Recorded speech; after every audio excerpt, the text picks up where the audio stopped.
Hello and welcome. Switched on with Joseph Barnett. Thank you very much for listening in. I'll give you a little intro we're going to speak to today, and I'm really grateful to have him on. He's a former Met Police officer, served the force for 25 years.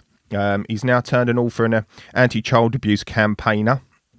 And also he's turned Met Police whistleblower actually to unfold a lot of stuff that was going on that was that was being made to cover up over many years, and he's delighted to join him with me today, and that's Mr. Jon Wedger. How you doing, John? Cheers, very well, thank you. Thank you, Joe. So John, fantastic to have you on, mate, to speak to you about this really. And where did it all sort of start? I mean, you served the police for 25 years, detective, was you? Yeah. And when did it start, when you were actually serving in the force, when these sort of incidents started to happen? Or did it actually gradually happen, or was it always there in regards to covering over crimes or just turning the blind eye and things like that? Well, it's how things are sold. I mean, I joined the police. I initially joined the police because I was obsessed with diving. It's a really bizarre thing, but they had a diving unit. Really? And I was obsessed with swimming and diving. It was just like my passion. And I didn't really want to be a copper because I didn't like them so much, It wasn't what I wanted to do. And I'm quite a non-confrontational sort of individual. Yep. I actually don't argue. I don't really... it comes to the annoyance of quite a few people who troll me because I don't really engage. Yeah. If you want to argue, then that's something you want to win. Yes. Well, you win on your own with me, and I just sort of, and I would see the police back then, in like the 80s. There was a lot of football hooliganism, and all you'd ever see is a police rucking, with hooligans. Yeah. And I thought, who do you want to do that as a job? That's mad. You're just going to get smashed, and you'd see them coming off the pitch with blood pouring down, and that was every Saturday, that one. And so I didn't really want anything to do with it. But when I found out but I did like detectives, I used to watch like the Sweeney, I loved watching detectives, and one of them is a real inspiration for me, and it actually backfired, was a film called Serpico, and it was about a guy called Francesco Serpico, and he was like a New York Italian who became a detective, and he whistle blew. Yeah. And this film's all about whistleblowing. Al Pacino plays him. I've never seen it. No, fantastic film. I have to check it out. And it's how he stood up against absolute monumental corruption and everything else. Years later, I was to actually share a stage with this guy, and he was a hero, but you should never meet heroes because he was an idiot. He was just an ego-driven... that's a nightmare. Tosser, really, and what a waste. The only consolation was that the venue was Amsterdam, so I got preoccupied elsewhere. Loads of stuff to do in Amsterdam, yeah. Yeah, there's some nice old churches and things to look at. So that anyway, so that was about the only good thing. But it was, these things stay in your mind, and you sort of mould your future, really, and you don't realise what you're doing it because your intention is, your life is going where your intention's going, sort of thing. And I'd actually been offered a job to start with the fire service. That was at the beginning of the year, in the early 90s. I think they wanted me to start in February. I was a telephone engineer at the time, and I just also privately trained to do commercial diving. So I was hoping to pursue the diving career and go around the world and just do diving. And then the Met Police offered me a place to start on their training in April. But the firm I worked for, British Telecom, wouldn't release my redundancy money until the end of March. So therefore, if I took the fire service, I'd end up with no money. And if I didn't like the training or it weren't for me, then I was without a job, without any money. So the only option was to accept the police's offer to start at the beginning of April and get full redundancy. If I didn't like it, it didn't matter. Yeah. So I just thought, well, I'll take the safe option. I'll do that. And I joined. I hated it from the moment I joined. And I've got to state, I hated it. Back then, it was very disciplined. They say that it's a civilian police force. The training is far from civilian. Most instructors have come out in the military. Yeah, because like the fitness regimes they used to have back then were far more stringent than what they have now. It was all military. Yeah. They were all PTIs from the military. Wow. They were quite good fun. It was very much sort of contact stuff. It was all wrestling, boxing, and it needed to be because that's the reality of working the streets as a policeman. It is just one of the things that hit me was how violent it was. it's not a job for pussies, and it really isn't, you know. And I say that, you know, with a contrite heart on that one, because it really isn't. I always look at, whenever I look at policemen now, or police women, and I don't mean that in any disrespect, but especially on the streets of London as well, and you know it can be a rough place at the best of times, especially with violence, but sometimes you see 6 or 7 policemen on one person. They're out of shape, and I don't understand how that's practical. It's not. And back then it wasn't. Back then fitness was high. Yeah. We had a lot. The majority of the lads and lasses come out in the military, you know, and on the streets there was a lot of them would do boxing, and they would do rugby. Rugby was a big thing. Yep. They all had gyms, and you did get the older ones, you know, that they didn't really need to sort of do too much because they'd done it, you know. Yeah. You know, and of course, the difference with the army is, and this is something that a military guy mentioned to me. He said, in the army, the older you get, the further away from the front line. The police keep you at the front line. Really? So you could be in your 50s, overweight, and they will still have you on the front line. So, in regards to actually moving forward in the force, is it certain levels that you have to do? Do you have to go through examinations and things like that? Yeah. Or if you don't do that, do you stay at PC? Or Yeah, exactly. I mean, there's 10 rank structures. It's very, very heavy with rank. Very sycophantic. People are obsessed with rank. You know, and I was just fresh to this. I didn't understand. I'd never been in the military. They had us marching, and they had just all lined up. You couldn't walk anywhere. You had to march everywhere. The PT lessons were good fun. The practical lessons, they had role play and things like that. But the instructors were just tossers. They were bullies. And you could tell it was a bullying environment. It was an environment based on bullying. It was endemic. It will never change. Now, they can't advertise it like that. They advertise it as helping the community and making a difference. But the reality is totally different. Same in the army, you know. They couldn't advertise, you know, the fact that you're going to get a good kick in, off one of your corporals if you do this, or broom handle shoved up your bum, or whatever. Do you know what I mean? They can't advertise it, but the reality is totally different. And do you reckon it's different? Yeah. Well, obviously you've been retired, but do you reckon it still goes on in some respect? Obviously, bullying. The bullying will, because of we got to understand it's the job of power. Yeah, it's impossible to have power without corruption. Yeah, absolutely impossible. You know, they've studied this. They did this study in the it'll come to the Stanford Institute when they took 13 civilians. And put a uniform on them, and 13 other civilians, and didn't. And they gave one jurisdiction over the other. And in the end, it just turned into a bullying. They had to stop it because the ones with uniforms will bully. Yeah. And a uniform, it's quite strange. A uniform can even be something like all wearing the same sunglasses. It's incredible what a uniform does to you. It makes you very, very brave as well. And it does. I mean, I fronted out and had fights with blokes. I'd have never have done that. Really? Oh, just the fact is you're at work and you're in the front line, and you had this. You knew you had this duty. You can't run. You can't, and you had to. And it's you. And you're dealing with dangerous people. Back then, crack cocaine and heroin was endemic. There was a lot of needle use. There was a lot of HIV and AIDS. A lot. You know, and people would bite, and people would stab you with needles. So you had hypervigilance. And everything else. But I never liked the training environment. It was very false. The people that had come from universities seemed to do very well because they were used to studying. But without sounding conceited, I have got a high IQ. I did find it quite straightforward. I didn't like the discipline side of it. Hated it to bits. But I went onto the streets, and it was where I came alive. You know, I was a likeable lad. You know, I always made friends very quickly. Very, very raw. I went to Southeast London, a tough, very tough place, always has been. Very, very violent. Yep. And there was an expectation that when you turned up that someone was going to get hit. Either they hit you or you hit them. And it was like an old school fight. Honestly, it was literally like turning up two classes from 2 different schools, meeting up and having it. And that's what it was on some occasions. So very quickly I got quite badly hurt. I got my ribs broken. Jeez. You know, I've been headbutted. Someone's tried to stab me on 2 occasions. So what was that? What, just literally, were they drugged up? Or Yeah. Escaped from prison. You know. Does it get to that point where, because they're on the drugs, they're sort of in this unhinged environment where they'll try and do anything to get away? Yeah. And what that means is they'll go straight through you or hurt you just to try and... I mean, they were drug addicts. And again, I'm going to talk favourably. about people that have had drug addiction shortly, right? So I'm going to balance everything I do.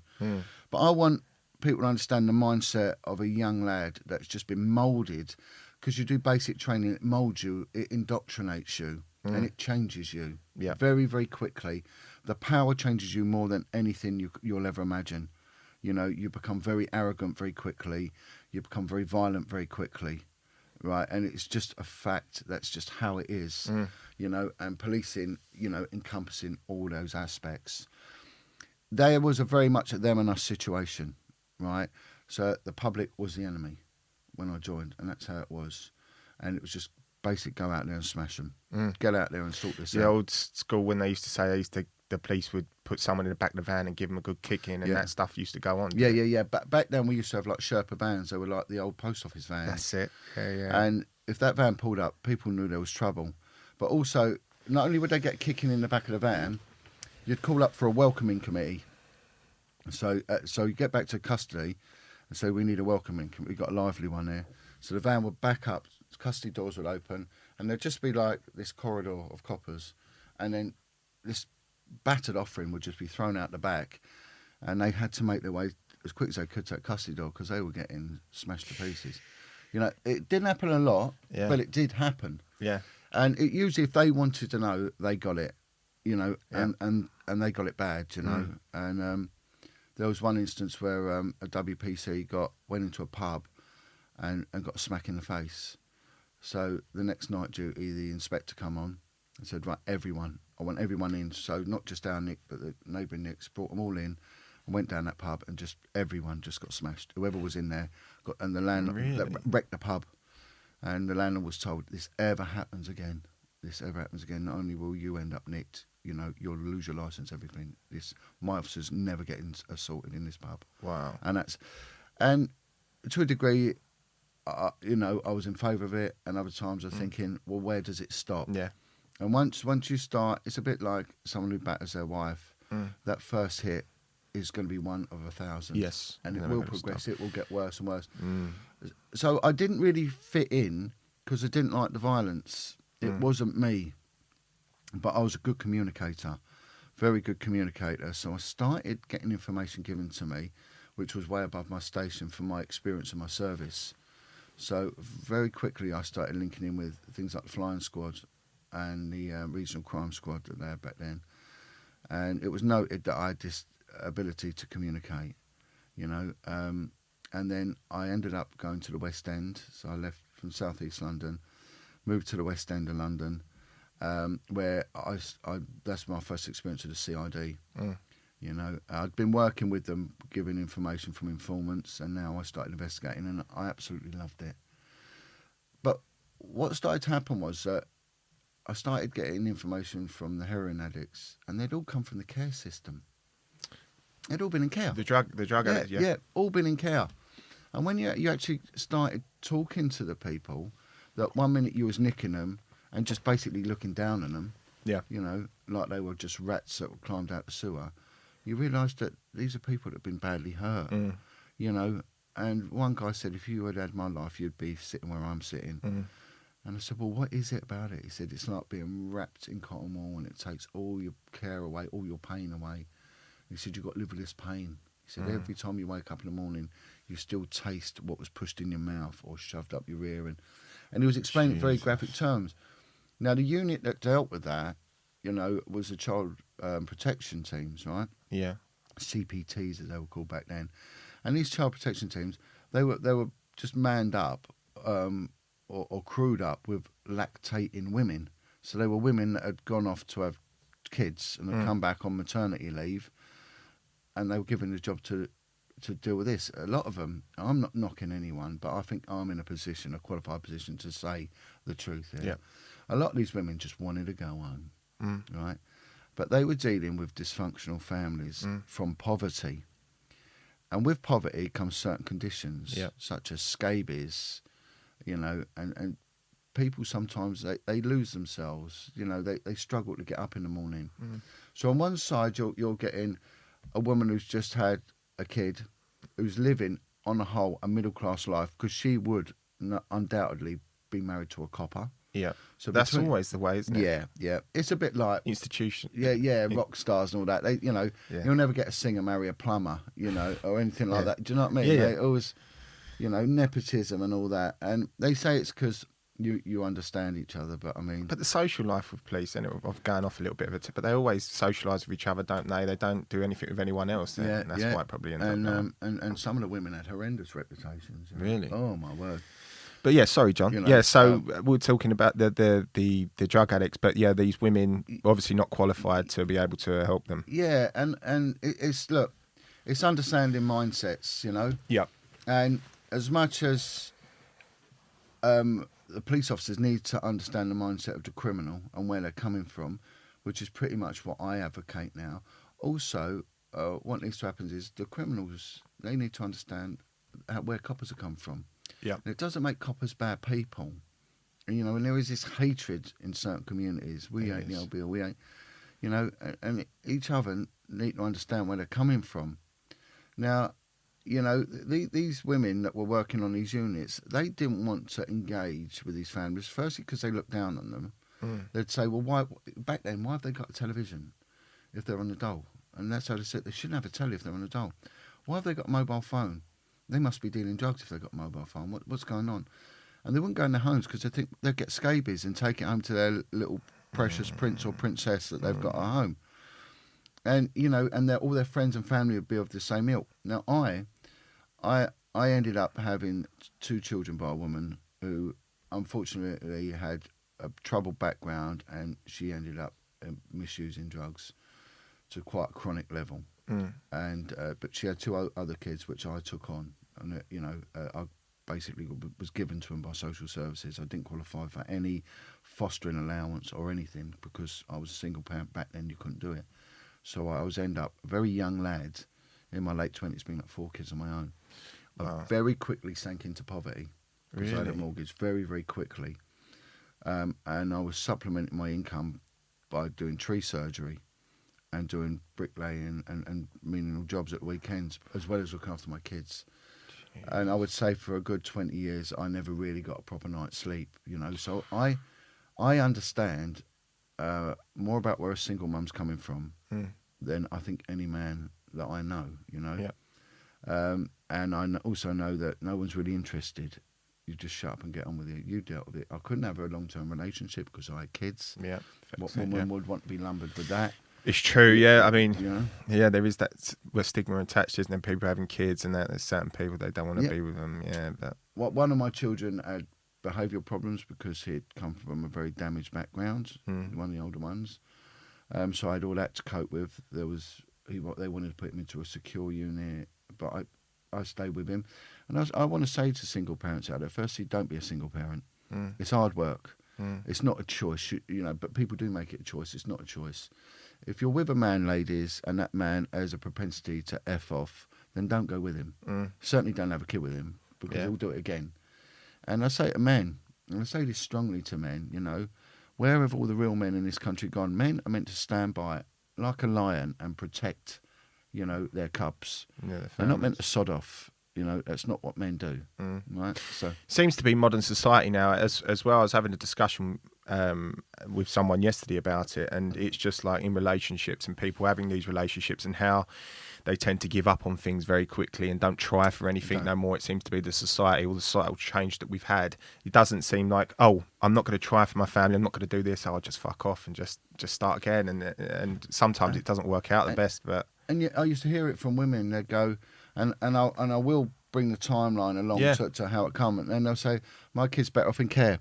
Well, let me tell you, how is your kid better off in care when your kid is being sodomised, gang raped, being exposed to drug and crime? How is your kid better off? Yeah. The kid's better off not being born if that's your attitude. And it is this ridiculous ignorance that social services are going to look after kids. And a lot of people attack social workers. Well, if the social worker has been sexually abusing your kid, then they deserve to be attacked. Yeah. If the police officers have been sexually abusing your kids, they deserve to be attacked. But really, that's the secondary blame because they failed to do their job. It's those that have abused your children need to be blamed first. And usually that 80% of the time goes on within the home.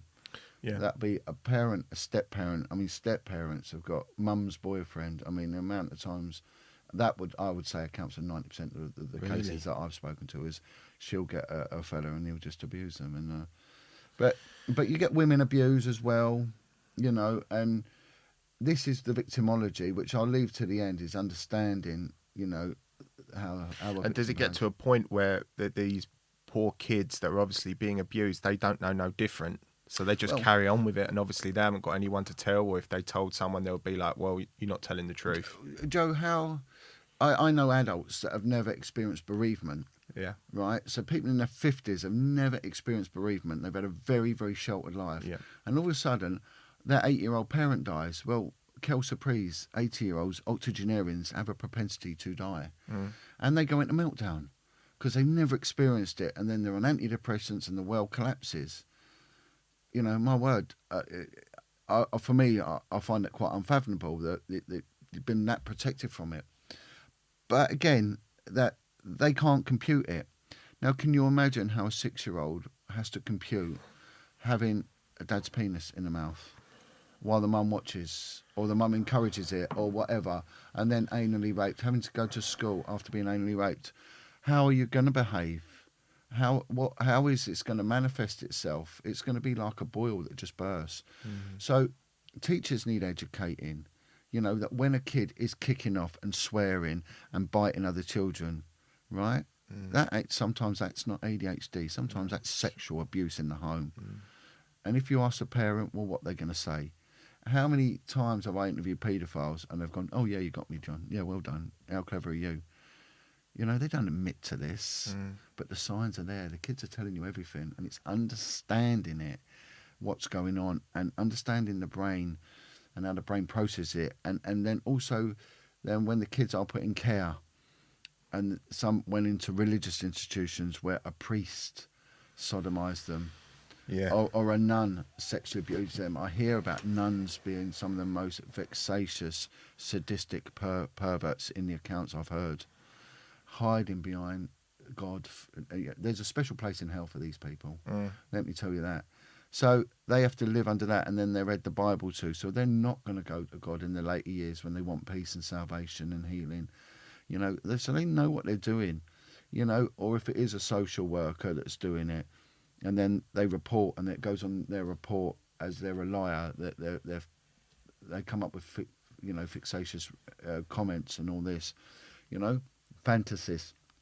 So years later, when their records are being read out in court after they've committed their 10th armed robber, well, actually, this person is a liar. Has always lied, you know.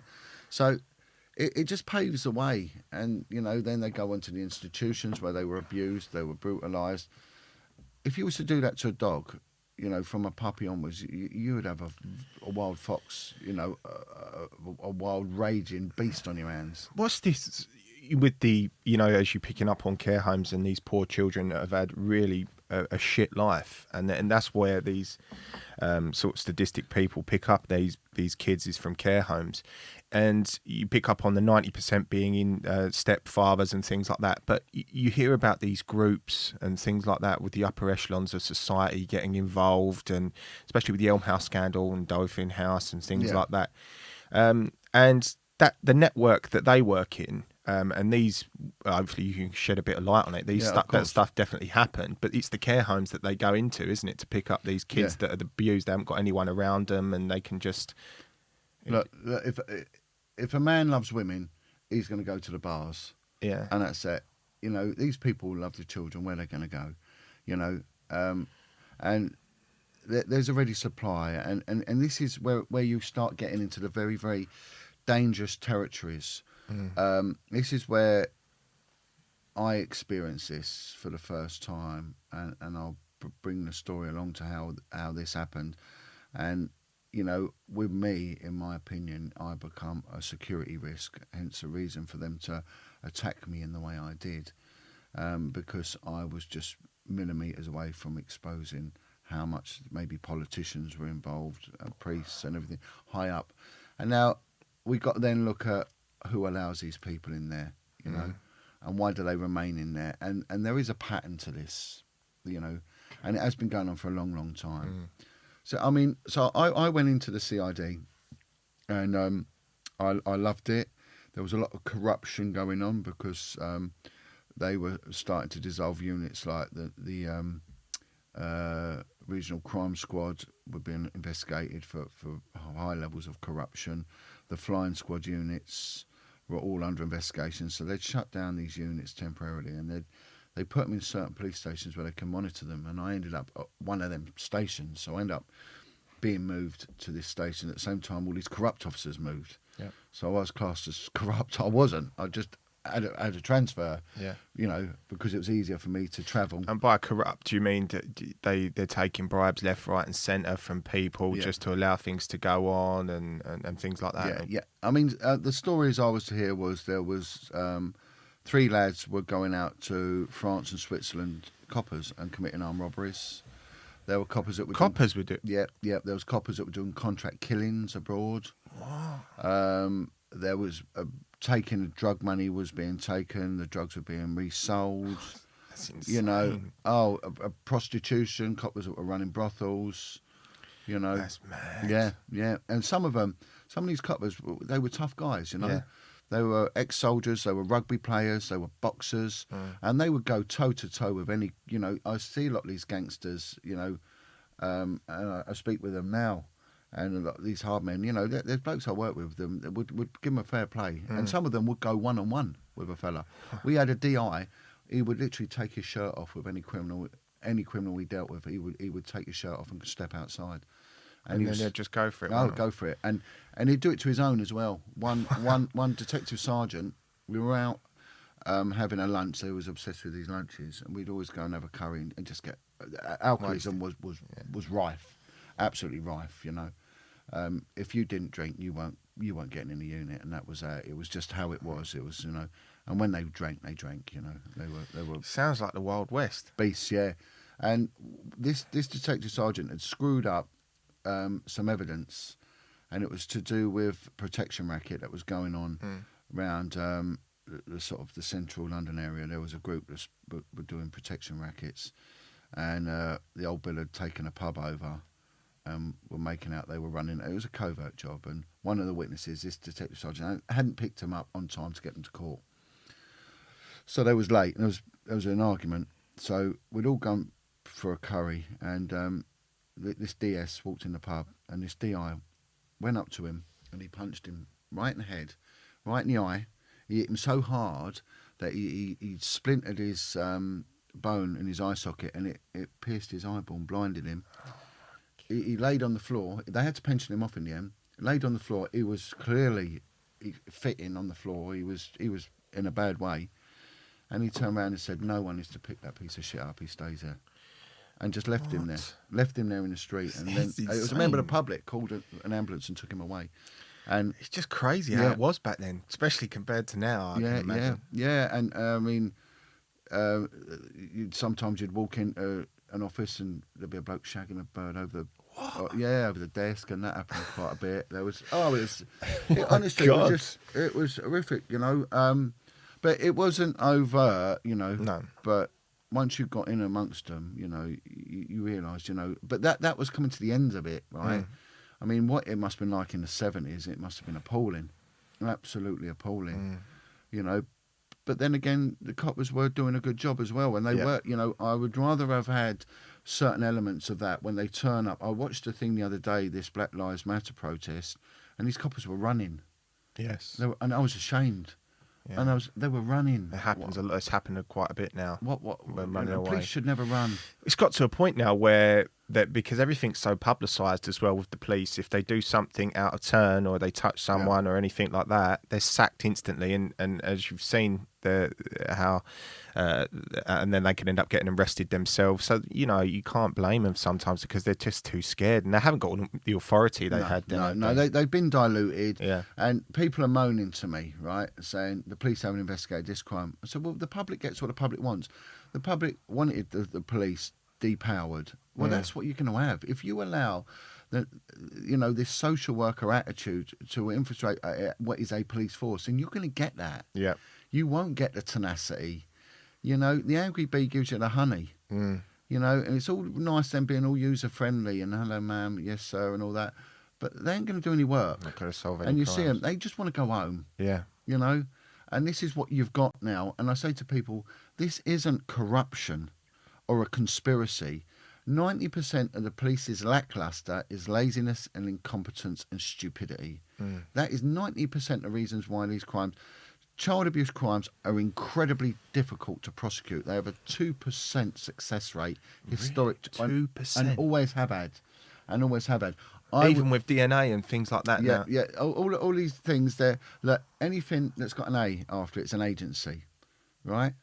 Right now, we used to be a police force, then it became a police service, right? Serving the public as opposed to force, right? An agency, if you go for a job to a job agency, they just pass it on to someone else. Agencies don't do anything; they pass it on, and then they're civilianised, and then they, you know, so. It's a lie, these agencies, you know. You need police to do certain jobs. You don't need agencies, you know. And it's just a nonsense, the whole thing. Right, so, I mean, I've, you know, been involved with groups that, you know, have been a bit handy, and there's been allegations that things have gone missing and whatnot. And I put my hand on my heart and say, and I'm not saying I was involved in any of it at all. You know, you can draw an inference from that statement and all that, but I didn't care. Right, as far as I was concerned, that's the game you played. Right, it was going on, but you just thought, I'm not going to do that, but it's going on. I'm just going to turn a blind eye. And if a drug dealer gets his money, Nick, so what? Yeah, he hasn't paid tax on that. You know, and if it gets divvied up, I never had a problem with it. I'm not advocating corruption. This is a grown-up conversation to intelligent people. You know, we got to understand the situation then. That was the environment you were working in. It was institutionalised. And you have to survive in the environment you're in. You know. Yeah. You know, and all these cops saying, "Well, I never got." You know, seriously, you know. But I didn't give a toss. I didn't give a toss about that, right? But when I got involved with the child abuse crime, they started covering up kids getting hurt. There was no way, you know, there was no way on this planet that I was. And this is what I've just given evidence at the government inquiry into the child abuse cover-ups, the CICSA, and something we're implementing that it should be number one priority crime. Now, I never wanted to get involved with children because I had my own children, right? I had my own problems to deal with at home. I was a young lad with 4 young children, and my children were left home alone so much, you know, because they had to. Luckily, the older one would be there to look after it. It was a bit like a Victorian system I was running. Yeah. And there was one occasion, 3 days, I didn't get home, you know, and God bless one of my boys. He was so good. He was like a nanny to all of them. Stepped up to the plate. Yeah. Oh, he's a man and a half, and he's a man because he looked after. Yeah, you know, man. You know, and that's what I saw. So you know, I was lucky in that respect. And then I ended up getting offered a job, and it was on the River Police, and there was the promise that I could end up doing the diving. I thought, oh, brilliant! I'll get back to my diving. Because they run the diving unit, because the diving unit had been suspended for corruption because they were selling all their equipment, they were selling all their suits and everything, and you just can't get away with it. Every element, there's a scam with every element. It's just going on all the way Honest through. to God, every unit had its own scam going. It was just madness. So when you said that you started to, you obviously become involved with the child abuse things and everything like that, and going back on to when you said that some of the abuse that was going on was by families, but was it when the police covered it up? Was that when it was involved with certain levels of... Well, this is where I'm going to start getting into it now. And it was... So I go on to the River Police, and they run a good system where you worked 2 12-hour nights and then 2 12-hour days. And then you got 4 or 5 days off. So it was fantastic. And my night duties, they used to let me sleep. So they used to let me sleep on one of the boats because they had bunks in them. And they were so kind to me. Yeah. And they knew how it was at home, and they were good. They were drinkers. They used to drink quite a lot, you know. So night duty, they used to just drink whiskey because nothing happened and fall asleep. So they used to just say, just go to bed. And bless them for that. And one day, but I was always busy. I loved, you know, doing the job. And they had the jurisdiction for all the canals and that. And we had a sergeant had joined, and he was a detective sergeant that joined this unit, and he was from the West End, and he used to deal with all the prostitutes and all the drug dealers, and he was so proactive. Yeah, one of my main inspirations, this guy, a little gingerhead, aggressive man, you know. And he said to me one day, "What the hell are you doing on this unit? You know, you're too busy for him." And he said, "Look, I want you to come and work with me in the intelligence unit." He said, "I need you." I said, "Okay." And he said, "Look, I've had rumours coming through," because he was very well connected, this guy. Now, it's funny how coppers get connected. A lot of it is Masonic connections, because Masonry is very big in the police. Now, I had no reason to believe he was or he wasn't. I didn't know about Masonry back then.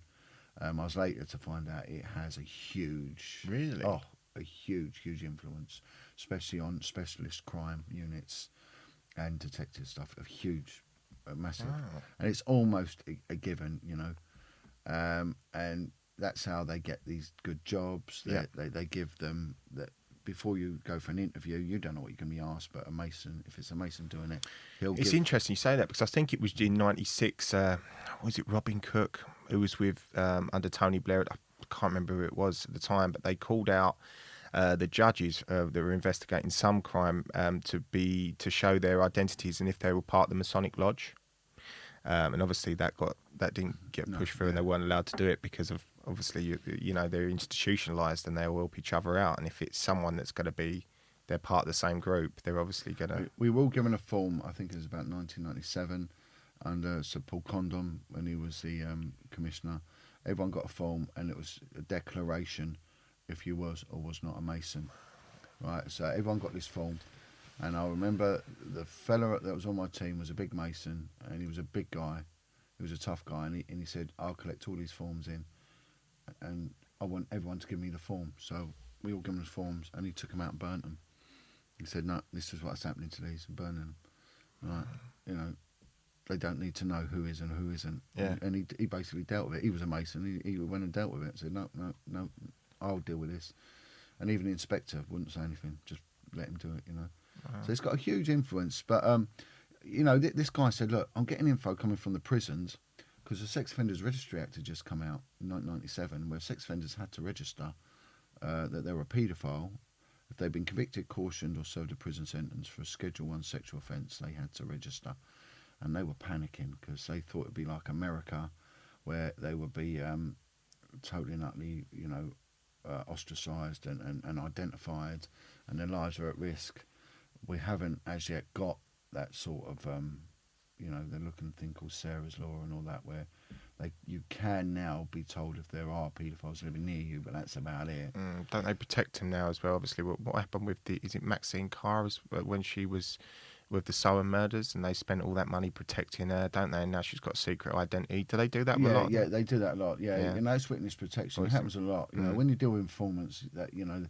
But what they'll do, they'll give like for like. So if I live in a shit area of London, and I'll get moved to Leicester to a shit area, you know, you won't get given Monaco or anything like that. You know, it's not the way out people think. No, perceive. Yeah, you know, I'll tell you, just to diversify it. There was, I think it was the year 1999 or 2000. They had this massive solar eclipse, and they were warning people, don't look at the sun. Yeah. Because it will burn your eyes. You know? And of course, people did. They went and had a look. And there was, we were sitting in the TV room in the police station. I was in the CID at the time, and there's a guy. He's on TV. They're in Cornwall, because Cornwall's got the best a view of the eclipse. Yeah. So everyone was flooding down to see it. And there's a guy there, and it's Big Ron's eclipse sunglasses. And there's this Cockney geezer there selling these sunglasses. Yeah, they're the best. You know. And my sergeant there went, "Oh my God, that's Ronnie so-and-so. He's one of our informants. He's on a witness protection, and he sent him down to Cornwall for a new life. He's not meant to be on telly. He's not meant to be on anything. And there he is. You know, his life's at risk, and there he is selling sunglasses on Sky News. They're interviewing him. You know, so they had to send someone straight down to get him lifted and moved somewhere else. Yeah, because he said he'll end up getting shot. Wow. He said, look, he's even given where he's away. He was like, you know, on a beach. So, and that's what it does happen quite a bit. You know, these things do come up. But so the info was coming in from the prison system. Sex offenders were telling each other, "Go and live on a canal boat." Right? No one's going to catch her. Police don't go on canals. Kids love canals, right? And there was a big thing about respite care for kids. You know, take them on the canal, take them on a boat, calms them down. So there was loads of paedophiles were helping out with children's charities with canal boats, and it was a mess. So he said, "Look, it's come from the paedophile unit. You know that we need someone seconded to go and look at this." He said, "I want you to do it." He said, He said, all we're going to do is get a push bike, cycle up and down the canals, find out who lives on there, check them out. If we've got pedo, we'll put a job together with them. So we've identified 2. See if you can find 2 more. Right. So off I went, and they gave me a little push bike. They even gave me a little bell on it because you had to have a bell on the bike. And he said, just go home afterwards. Just go home. As soon as you've done it, go home. So I went away for a month, come back, 90. I'd found 90 paedophiles. 90? 90, yeah. And one of them worked on a boat where they were taking kids from Camden Town to Regent's Park Zoo, you know, and he was in charge of toilet duties. So he was in there molesting these kids. Oh, God. We had another guy that would pick up special needs kids from care homes and give them a week with him on there. He was a dangerous, dangerous paedophile. And we caught him with a young kid. There was one guy had plans to capture a kid and mutilate a kid, and he had all the plans and everything. It was incredible. But he started then linking in, not just I started getting information from all over the country, but it started coming in from other countries. So I started getting information from the Falkland Islands, from the Ascension Islands, from Jersey, from Guernsey, of paedophiles that had done a runner and were living on boats and had infiltrated communities because there was no way of checking them. Yeah. But also, we started getting information from communities on really wealthy houseboats upriver the Thames towards Surrey. And this started linking in to people that were linked to the political forum. Yeah. So it was politicians, right? And all sorts. So I started getting invited to intelligence meetings. So this is where I started realising how big the whole intelligence field is. So I'd get invited to a building down in Heathrow Airport, and it was basically a container. It was like a solid concrete room. And we'd meet, and there'd be people from all these intelligence agencies, right? They have them everywhere. The tourist industry has an intelligence agency. The post office has an intelligence agency. British Telecom, British Gas, the Waterways, all got intelligence agencies that all filter information back to the intelligence services, the military intelligence, every one of them. You are being monitored, everything you do. There is an MI agent in every single town hall in every single country. Really? Yep. They have access to Sky. Oh, the amount of information we used to get from Sky, from satellite dishes being put up, and that'd be filtered in, so they'd have an operative working with them. And that was then. And can you imagine what that's like now in regards to censorship and what they do? It blew my mind. Yeah. You know, and then I start being privy to information about politicians, right? And how many had so you started to get information about them being involved in paedophilia. And... So when we're seeing these things like this Cole Beach trial and these offences, I'm telling you now, as someone who's been on the inside of these intelligence forums, that man is not lying. He might be a weirdo, okay, and that might upset people saying that, with a questionable criminal history, but he's not lying. Because the names he mentioned have been mentioned more and more and more. More since I've left the police do I get phenomenal information from so many Who was sources. The chap that was it Edward? Who did he say well, that yeah, it was? Ted Heath. Yeah. Again, Ted Heath, prolific, absolutely Paedophile, prolific, and a Satanist. And hopefully later on I'd like to finish. Yeah, I'm interested in that because this will tie in with some of the things that you mentioned earlier on. Who are these people? Yeah, and everything else. Satanic ritual abuse is real, alive, and it is kicking in this country, you know. And we are just on the epoch of their major festival. You know, tomorrow is their major festival, Halloween, and really, yeah, and amount of victims and survivors of satanic abuse say, John, please put out there, tell families, do not worship Halloween. You do not know what you're doing. Spiritual warfare is very, very dangerous. you know. So And what's that? Sorry, well, it's like pick up. people say, you know, I don't believe in God, and I said I don't care. What's it matter if you don't believe in God? Right? They believe in Satan, and Satan believes in you, right? And that's all you need to know. And it's alive, and it's ancient. This is Babylonian, and it is live and well. Now, I what happened then was I got pulled to one side by a very seasoned old school detective who pretty much knew more about paedophiles than any guy living. And he said, "Look, John, that work you're doing for us on the canals and that," he said, "let me a word to the wise, you know." He said, "I'm nearly retiring and you're just starting out." He said, when you get very good in the police, your career moves on immeasurably, you know. You'll have a fantastic career. And he said, but you won't have a good career because you're exposing it on this child abuse forum. The opposite happens. When you start being good in this field, you're screwed. Because you're upsetting the apple cart internally, and yeah. And he turned around and said, twice we had Leon Britton, who was a Home Secretary, banged to rights. He's dead now, so we can say this. Home Secretary twice, and pulled him, banged to rights with boys, right? So if a Home Secretary, who's one down from the Prime Minister, right, is raping and sodomising young boys, what chance does any intelligence agency have of succeeding? Let's say, for example, Leon Britton worked under Ted Heath. He didn't. He worked under Thatcher, you know, and that's another story, Thatcher, you know. These aren't clean people. If he worked under Ted Heath was a procurer of children, not just for his own sexual pleasure, but for satanic rituals, Ted Heath. And I will quantify that as well. I will evidence that. Right? So then you've got no hope. But then when you look at the head of our intelligence services, Sir Peter Heyman, was a convicted paedophile, right? And then if they had a cabinet that was made up of people like Harriet Harman, who Harriet Harman was entertaining and patronising a pro-paedophile group called PI, Paedophile Information Exchange. For 3 years, her Labour Party backed this group, right, who were advocating sex with boys as young as 8 years old.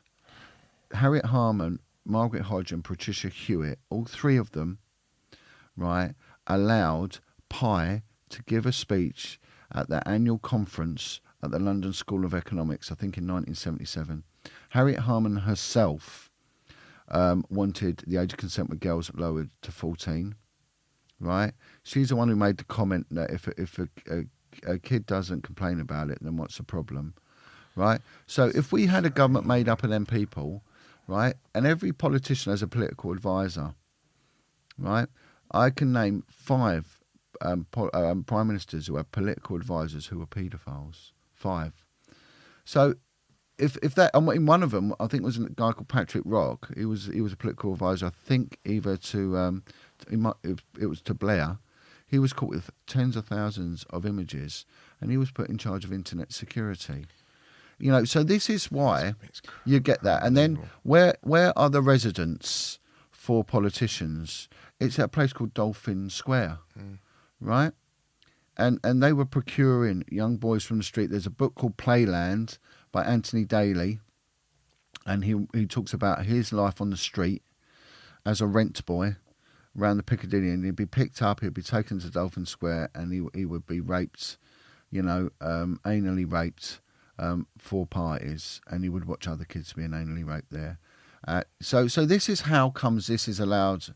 And then when you get coppers like myself and others who speak out, look what happens to us. Yeah. All of us, you know, all of us. I want people to research the death of Michael Todd, who was the chief constable of the Great Manchester Police, who was looking at reforming. He was a bit of a philanderer. He loved women, but he didn't like children in that respect. But he was looking at reinvestigating and rejigging how child abuse investigations have been conducted in the past.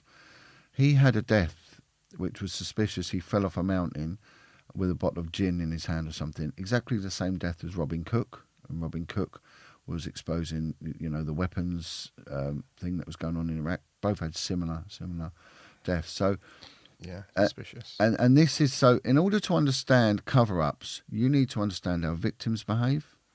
You need to understand how the social services work, how the police investigate crimes. You need to understand paedophiles. It's a must that you understand the paedophilic mind, the profile, what a deceptive, twisted mind it is. And it's all about deception. They will look you in the eye and lie. People don't get that. No. They don't get that. They expect, Ted Heath asked if he was an abuser. Oh, no. He said no. Well, that's it. End of story. That all come out in public, didn't it? And the chap that accused him, and then they found child abuse on his computer, didn't they?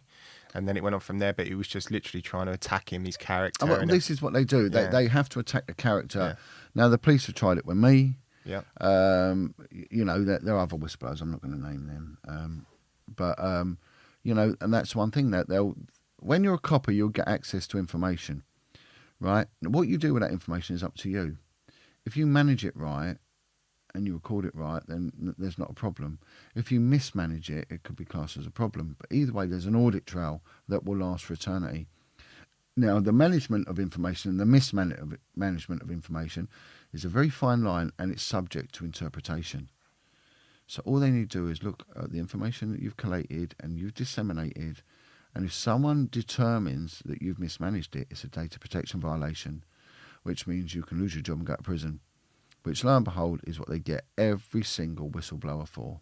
And they've tried to do that. Oh, too. yeah. And when I get to and many more things they try to do for me, and the reason being is because I knew what I knew. So I was warned, look, be careful about getting very big in this, exposing what's going on in this child abuse thing with the canals. And boats crop up more and more and more in inquiries. You will see boats more and more. Kids love the water. They're very difficult to track and trace. And then once you're outside the 12-mile limit, you can do what you want, And you hear a lot. Even think, Where Ted Heath had his boat Morning Cloud and would take boys from care homes out to sea, and not all of them came back again. And this is why would they kill a kid? Well, that's where satanic rituals comes in, And you'll see traces of some of these crimes which will have satanic connotations. What is it about this sort of instilled behaviour that these people have? And as you say, with the satanic rituals and how it goes back to Babylonia and things like that, it seems to be in these people's sort of instinctive behaviour to want to abuse children. But with the satanic rituals comes sort of the killing them. Yeah, aren't well, they? it's privilege, power, position, perversion. But why is it with these upper echelons of society they tend to? Why is it always with these people? Why? It's all to do with the blood of the child. The blood of the child. They love it. But I'll get that very shortly, and I'll explain how it works, and I'll draw out a plan. I'm just listening. I'm fascinated by this. And how the satanic stuff came into the forum. Yeah. Very strange. After this conversation, 2 days later, I'm dragged into the office by a senior officer and said, right, you're not being seconded anymore. We need you back on our teams. They did nothing, this lot, the River Police. They didn't even nick themselves shaving. They were just absolutely, they were nice guys, but my word, they didn't do any work. No. And all of a sudden, I'm needed back. I said, that's a lie. And he said, look, I'm just telling you now, I like you. It's come from high up. You're to back down. He said, but any job you want, just pick a job, you'll get it. As luck would have it, the Vice unit had just been advertising, and Vice dealt with all the sex crimes. They dealt with casinos, they dealt with nightclubs, and they dealt with sex crimes, the brothels, the street prostitution. They didn't do the child abuse investigation. That was a separate team. But they dealt with this, and it was a unit which had a history of corruption. There's been films made about this, many books made about the corruption within the Vice unit throughout the 60s and the 70s, and it's shrouded in what becoming in the past, like running the brothels, and it's because you're dealing with sex, and it's you're heavily monitored. So if we were banned from going into any nightclubs, we weren't allowed in any. We had to sign a clause you're not to go in any nightclubs or late night drinking bar. You couldn't have anything to do with prostitutes.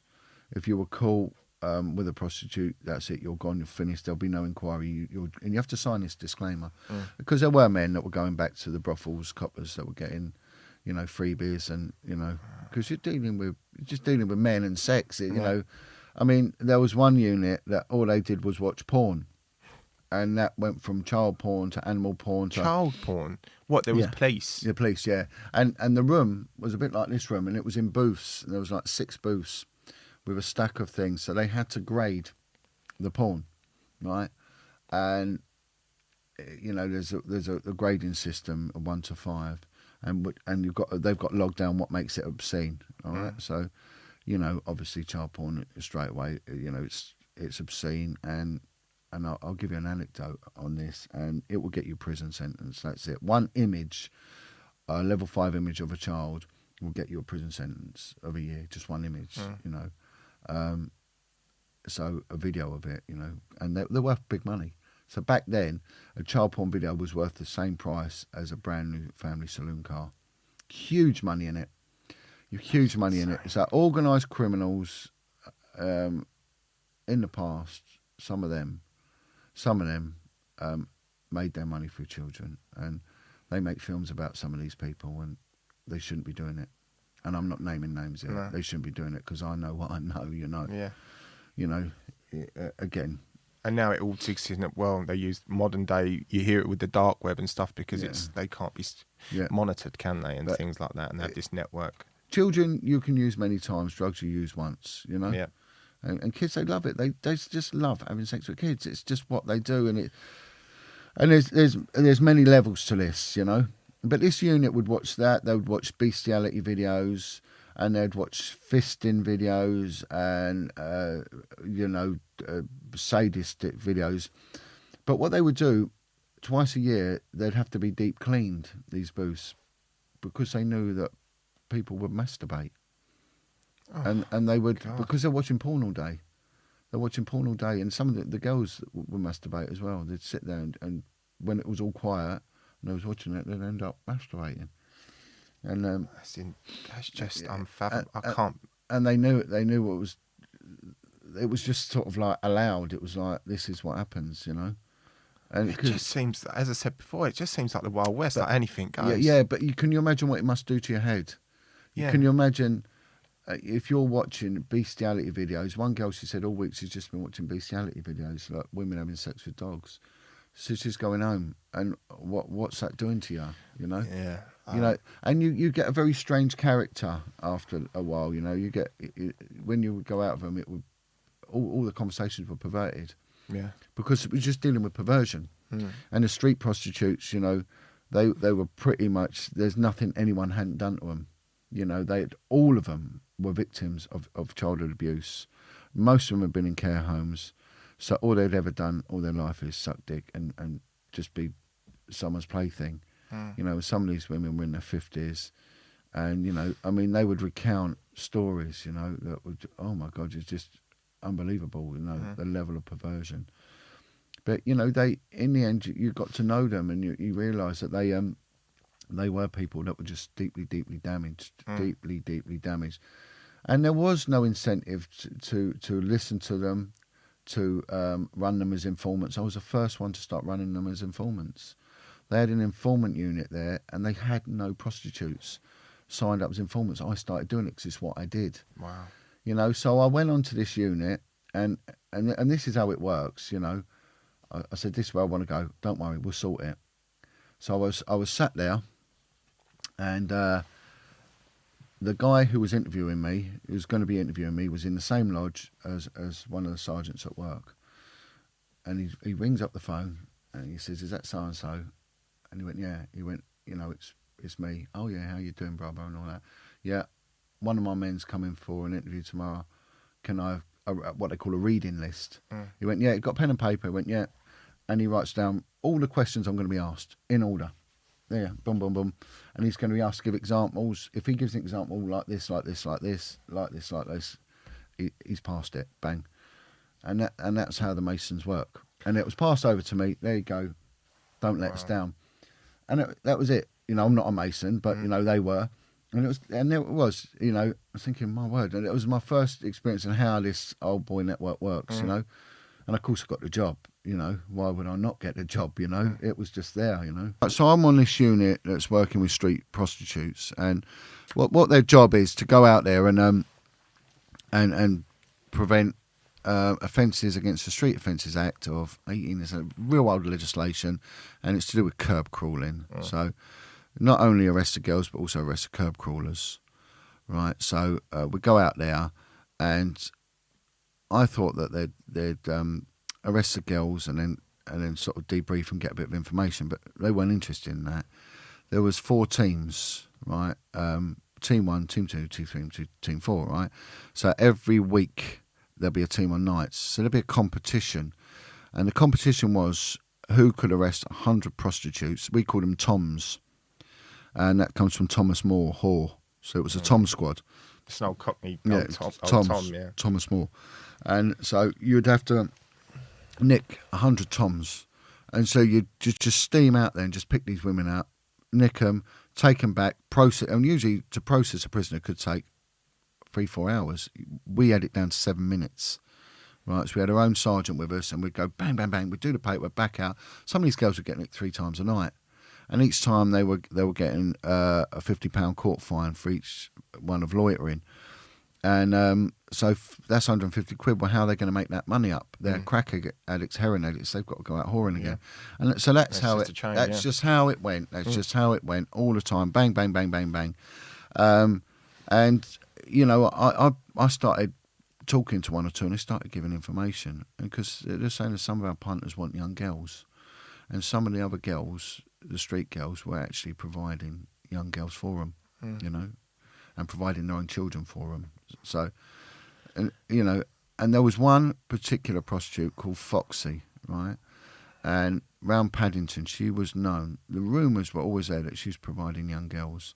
So I'd heard about her even before I, you know, went out in the street. You know, she was involved in credit card, drug dealing, and everything. She was a very larger-than-life character, quite an attractive girl in her time. But it was also rumoured she was in with coppers. But she just had a gift of how to talk to people and how to flirt with them. Yeah. And men are simple, aren't they? Do you know what I mean? When it comes to that, there can be suckers. When there is no challenging a woman pulling a bloke, is there? No, I mean, my God. I mean, the ugliest woman can pull the most good-looking guy. You know, blokes will shag a plate. It's got a crack in it. It's in the nature, when they put it on a plate, you know, most men will. And that's it. They just fold, don't they? You know, and this woman, she was a flirt, and she was pretty, and she knew how to manipulate men. But she'd been running young girls for a long, long time, all from the care homes. The police had intelligence about young girls that were on the street, and one night we pulled up. There was a girl there, 14 years old, right? And she was on heroin, crack cocaine, and she was just riddled with lice and scabies, right? So I got her and I said, come on, get in. You're not going to nick her. Take her to a place of safety, right? And then social workers will have to pick her up, and she's going to be back on the street, unfortunately. The girl needed placing in a secure unit. She needed immense therapy, and she needed love and care. That's what she needed. It weren't going to happen. No. She was going to end up being put in a foster placement where she's just going to kick off, fuck off, and back on the streets. And that is it. That's how it's going to work. Yeah. However, for tonight, no bloke was going to rape her, you know, and because it is. If anyone puts his dick in her, that's rape, and that's how I saw it. And I was just absolute bamboozled why they didn't start doing men for rape, which they could have easily done it, or at least gross indecency, but they had no interest because all they wanted to do was arrest 100 prostitutes a week.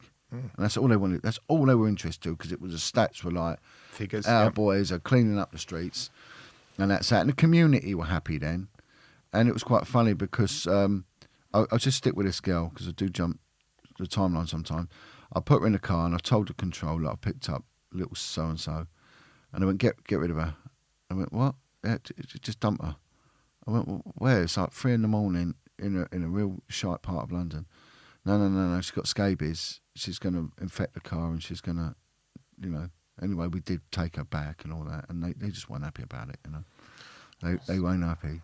But one of the communities that used to always complain about street prostitutes was the Hasidic Jew community in Stamford Hill. So we would put a decoy girl out, and we'd put one of our girls on the streets to act as a prostitute, all mic'd up, camered up, right? And do you know who the customers for her were? There was two lots. They were either the local Hasidic Jews or it was black cab drivers. Really? Yeah, every time we did it on that area. And it's like, and both of them fight everything. You know, the black cab drivers have got a really strong union, and the Jewish community, they again fight everything. But ultimately, it was so absolute. Yeah. There was just nothing. It was all on camera and all on there. So it was just That's these right. quirky sort of, you know, we want to clean up our community, and then It was them. it was their husbands and their sons that were going picking up these girls. So Wow. so that's that. So that's what happened with there, and they had no interest in these young girls, right? These what they call JARs, juveniles at risk, and they had no interest in dealing with the JARs. They just wanted to nick these toms. Now, one little girl had come forward, and this little girl had turned around and said that she was being pimped out by Foxy around Paddington. And I've done quite a few videos of this, and they would hide her and other girls in a bush on a junction with the road called Sussex Gardens, and it's like a grid system there. So there'd be these little side roads. There's blocks of flats on one side with bushes where the kids were. The other side of the road was cheap hotels. So the cheap hotels would let rooms to the prostitutes for an hour at a time, and they either paid the night porter, all unlawfully, but you know, at night the managers don't know what the night porters are doing.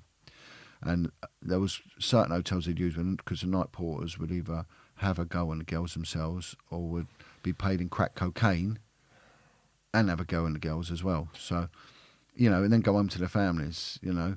And it was this subculture, underbelly that was running. And, you know, and the police knew about it. This is what, you know, gets me. There was the intelligence there because I found this intelligence, you know. And this intelligence has been supplied to the government inquiry. You know, the police still deny it, you know.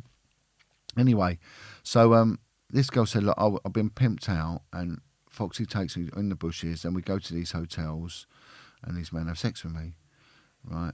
And she said, I've gone to police twice, and they keep saying I'm a liar. Now, the little girl was a liar because she'd lied about many, many things, right?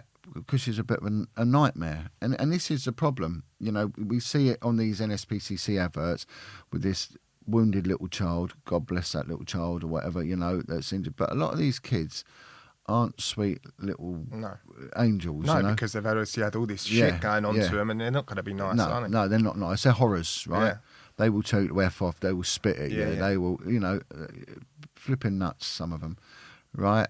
You know, and again, whenever I do these videos, I get, because I speak out against paedophilia and satanic abuse, that what they'll do a little signboard of that, but look, Jon Wedger's attacking the victims. Jon Wedger's, you watch it happen, they always do it. I don't care anyway. So I said to this girl, okay, I believe you. She said, well, I think you're a good bloke. I went, okay, because I was just good with kids, you know. And she said, look, can I show you? I said, okay. She was in a secure unit. I said, look, we'll get you out of here and we'll take you around. And she pointed all the venues out and everything. She was brilliant, this little girl. And of course, a lot of these kids are inarticulate and they're illiterate, you know, because they've never had any education. You know, society's given up on them. So what happens is she said, it's not just me, Jon, there's others. And she introduced me to her friend. So her friend was a year younger than her, but her friend looked like one of these, like a little possum. She had these massive eyes, her friend. Pretty little girl, but looked years younger than what she was. Right, so she looked like 10. And this girl said, no, it's happening to me, and you know, these are the men that are doing it to me. And she was really traded with the crack dealers, right? And these were young Jamaican guys, right? Were having sex with this tiny little thing, right? Big, strong, strapping lads, you know, in their 20s. And I'm thinking, these blokes are paedophiles. Yeah. So why is it always when they're portraying a paedophile on these dramas, it's a white middle-aged bloke with milk-bottom glasses who lives with his mum? Sort of Do you know what I mean? stereotype. Oh, totally. Yeah. And I then started working with a profiler, They put me, and I was saying, I think we need to change what a paedophile is for the public perception. I'm dealing with what these lads, what we call Romeos, and some of them were also Kosovan lads who looked Italian, you know, good-looking kids, you know, and they're shacking these young girls, you know, and then of course women were doing it as well to kids. So we got women paedophiles. You never even hear of women paedophiles. And when it comes to satanic abuse, most of it is women, you know. Really? Yeah, it's predominantly women. And, you know, all of a sudden it's just changing this thing is exploding. I'm just not even aware of this. It's just this, crazy. This girl gave me another girl, gave me another girl.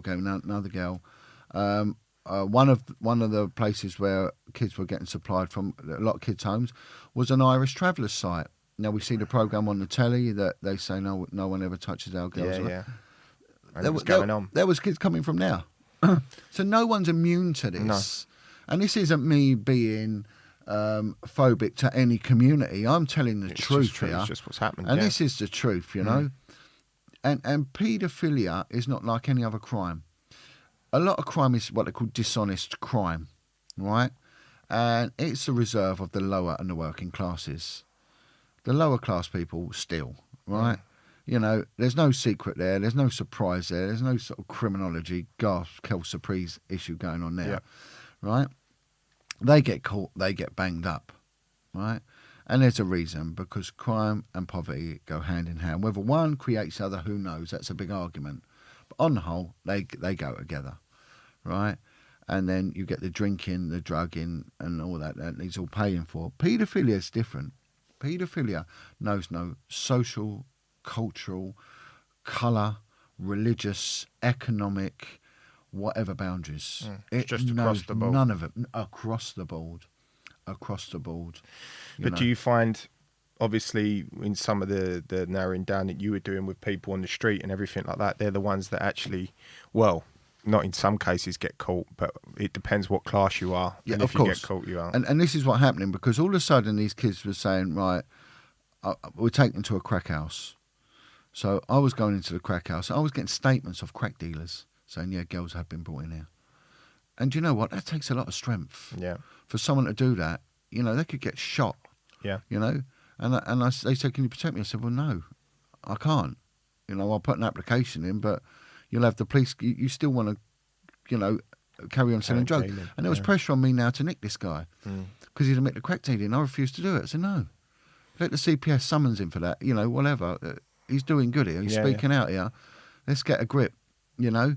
And there was other prostitutes were coming forward and said, look, I've seen her with another kid. And again, you know, you got like the pimps would then should be at risk to them now. Yeah.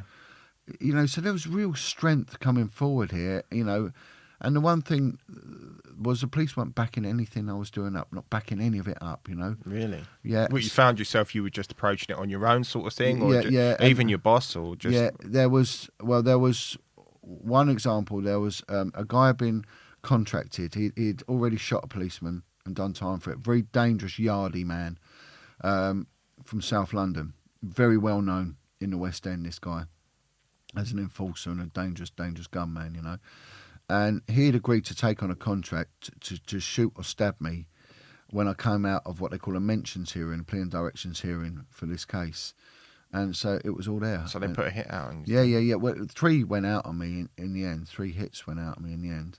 You know, and the police did fuck all. And do you know what was said to me was, well, if you live by the sword, you die by the sword. What, the police said that? Yeah. No. Yeah. There was one particular superintendent said that. Yeah. And again, that's all been reported and went to the government inquiry. And that also went to the corruption unit and they did nothing about it. You know, it just absolutely... And how did you get the intelligence on it to say that they was going to do it? The intelligence come from an informant and it was backed up, you know, and it was there. And it just knew when the dates of the mentioned hearing... How did that make you feel? I don't know. I weren't too right. There was later to be another contract out, which actually really, really got to me, you know, and that was by the Turkish mafia. They wanted me dead, and that worried me because the problem with the Yardi stuff, they were very disorganised, you know, and it was a morning here, and I thought he probably wanted him to get out of bed. I don't know, you know, and he never turned up anyway. Yeah. He never turned up. There's lots of threats, and then one day it was drove past and did the old finger gun thing out the window at me and all that sort of thing. But I won't really. But the Turkish mafia was different. They're very, very dangerous. Very dangerous. The Turkish, highly organised. You know, and they are a firm to be careful of. You know.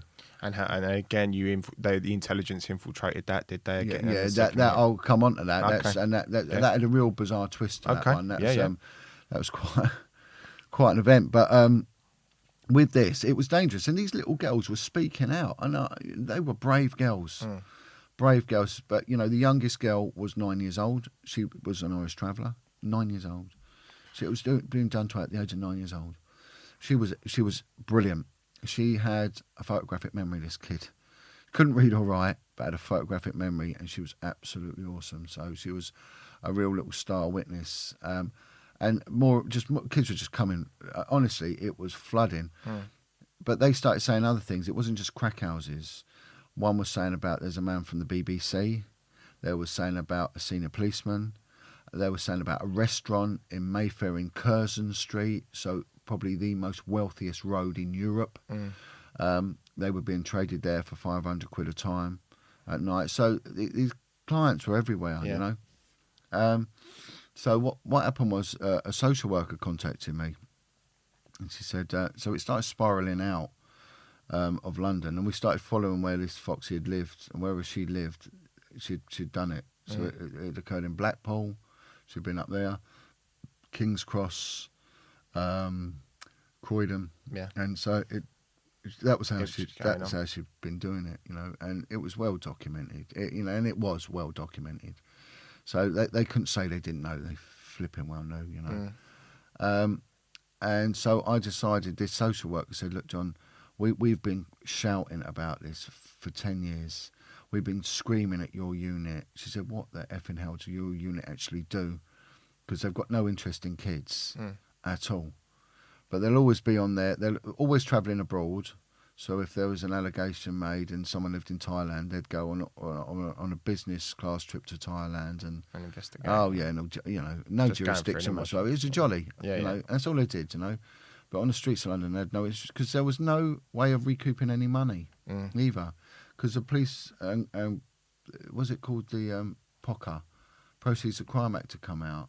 Now on brothels, you can seize businesses and you can seize cars and you can go out to Cyprus and see someone's villa and have a holiday doing that, you know, because there's an audit trail, because people have put it into, you know, into property, so you can track it down. This lot, you couldn't do it. They were transient. They were the crack dealers, but they were making so much money, but they were just spending it on crack and nonsense, you know. Yeah. And that's where it was going. So there's no way of really gauging where, you know, where the money is. So there was no POCA to be dealt with. So there was no incentive for anyone to look into this, and also because there was rumours of coppers involved. And the other reason was, as I was to find out, that there was political pressure to keep this car as well, you know. So this woman said to me, "Look, we've been trying for 10 years to get your unit to come." She said, "We've got one girl, she's going to die. You know, if she's not helped, she's still being pimped out. She's coming back, she's only like 12 or something like that, and she's got these cysts inside her vagina that she's oozing pus every day." There was a young lad, he was on the last stages of AIDS, and he was still being pimped out. Really? And he's dying on his feet. They're still pimping him out. And you're hearing these stories, right? And the Vice unit refused to engage, right? So I thought, do you know what? Bollocks to them. This going on a report, right? And once it's on a report, they're flipping going to know about it. They won't. So I put the report on, sent it off, and it got deleted. So luckily I cut and pasted it and put it back on. But I waited till this one guy that was in the office, who I knew had deleted it, he was day off, and there was another guy who was very studious and a decent fella. He would just put it through the system. So he actually put it through the system, and it come up with a unique log number. So I printed it off, and I kept a copy of it, which again, the government ended up getting a copy of that because the police did try and deny its existence, you know. And it basically sets out what was going on, you know. So you just basically covered all of what you've been doing about the child sex abuse and everything like that, and they just turned a blind eye. Well, what happened then was a day went by, and then the chief superintendent called me in, and he was a nice guy, you know. And he turned around and he said to me, "John, we need to have a meeting. We need to have a talk about this report." I was like, "Right, okay." And he said, "I said, well, I'm not coming in on my own. I want someone in with me." So I took in a woman from the HR department, personnel or whatever it was. So she sat in there because I thought she can witness it, and she's got a heart, you know, because she was always like asking how my kids were and all this sort of thing. So she sat in there, and he turned around and he just kicked off at me, and he said, "You know, who the effing hell do you think you are?" I was shocked because he was a nice guy, and he said, "You've got no," and what he was actually doing was he was pleading with me. He was saying, "You have no idea what you're dealing with." He said, "You have no idea how deep this goes."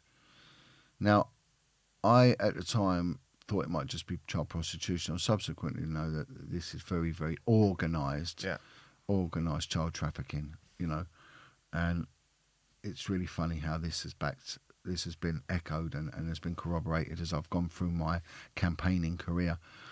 And he just said, "You know, I can't help you. If you carry on as you're doing," he said, "you're going to be thrown to the wolves, John. Thrown to the wolves." I thought, what a thing to say. He said, "No one can help you then." And he said, "I'm begging you." He said, "You back down now. If you don't, you're going to lose your home. You will lose your job. You will lose your children. You back down now, John." Right? And honestly, it was said, you know, when people say it and you know they're not pissing around. Yeah. You know, and he was just so on with me. And he said, "Look, let's put this behind us, right? Let's just move on now." And I said, I can't work under you. I can't work under you." So he said, "Go and have a break and have it on us." So he gave me like a couple of months holiday. And I said, I'm not working for you. I'm not working for you anymore. And I said, "I want to move." So I went on to child abuse investigations over in North East London. And he said, "Again, I'll sort it. You'll get the job." And of course, I walked straight into it. You know, But they just keep, and that was it. They just offered you just trying to just- sweeten you up, sort of thing. Yeah. You just walk straight into these things, you know. There's no process, you know. That's it. You're just gone the next day. And he grabbed hold of my hand and he said, "You've got to have an undertaking with me now that you never ever look into this again." He said, "I'm telling you, John. He's telling you, you've got no idea how deep this goes." Anyway, so I walked away. So out of that inquiry that we had, honestly, we had scores of young kids. It ran with just one victim. She gave evidence. Foxy was convicted. She got, I think, 15 years, might have been 12 to 15 years for pimping out young girls, right? Only based on the one indictment when there should have been near on 50 indictments. And the sad thing is that little girl who came forward, she was found dead shortly after trial in mysterious circumstances. Really? Yep. So there's suspiciousness to it. Yeah. So now I'm firstly, I'm being threatened, you know, I'm being told, you know, you're getting too deep, and now I'm being properly threatened. So I now understand that when it comes to child abuse and child prostitution, there's definitely an underbelly, there's an agenda going on, and there's definitely a cover-up, you know.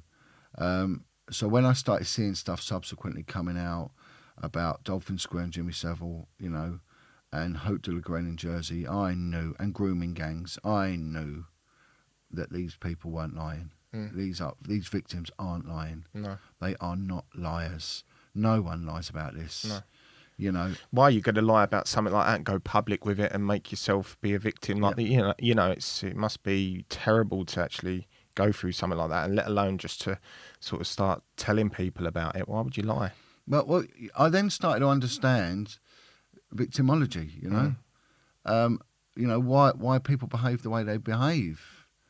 You know, I then ended up in Haringey, London Borough of Haringey, investigating allegations, child abuse allegations, which is more what we hear about the child abuse when the social services get involved. So it's neglect. Yeah. You know, so it's exposing your child to harms that could be like medical neglect, physical harm, sexual harm, things like that. They don't deal with the pimping out of kids, but they do get made aware of it, and then that's meant to go to the vice unit, who are meant to deal with it. And Or we just find out who don't. So I go into this unit, and I go into this unit in Haringey, which covers Tottenham, some impoverished areas. Well, yeah. And the detective sergeant comes up to me and she said, look, as well as investigate, do you want to do a second role? We got someone who's dealing with female genital mutilation. Someone's dealing with trafficking, kids coming from abroad.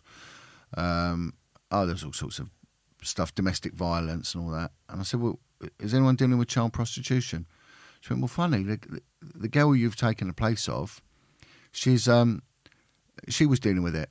I went, okay. She left any notes? She went, no, it's not. She dealt with it for 2 years. There is no notes because there's nothing. Nothing there, no. She said, but they do have meetings every now and then. I think 2 a year they'll have meetings, and you go to the meeting, you get tea, coffee, sandwiches and all that, and then you just go home. And I went, right, okay. So again, I've gone into this child abuse unit.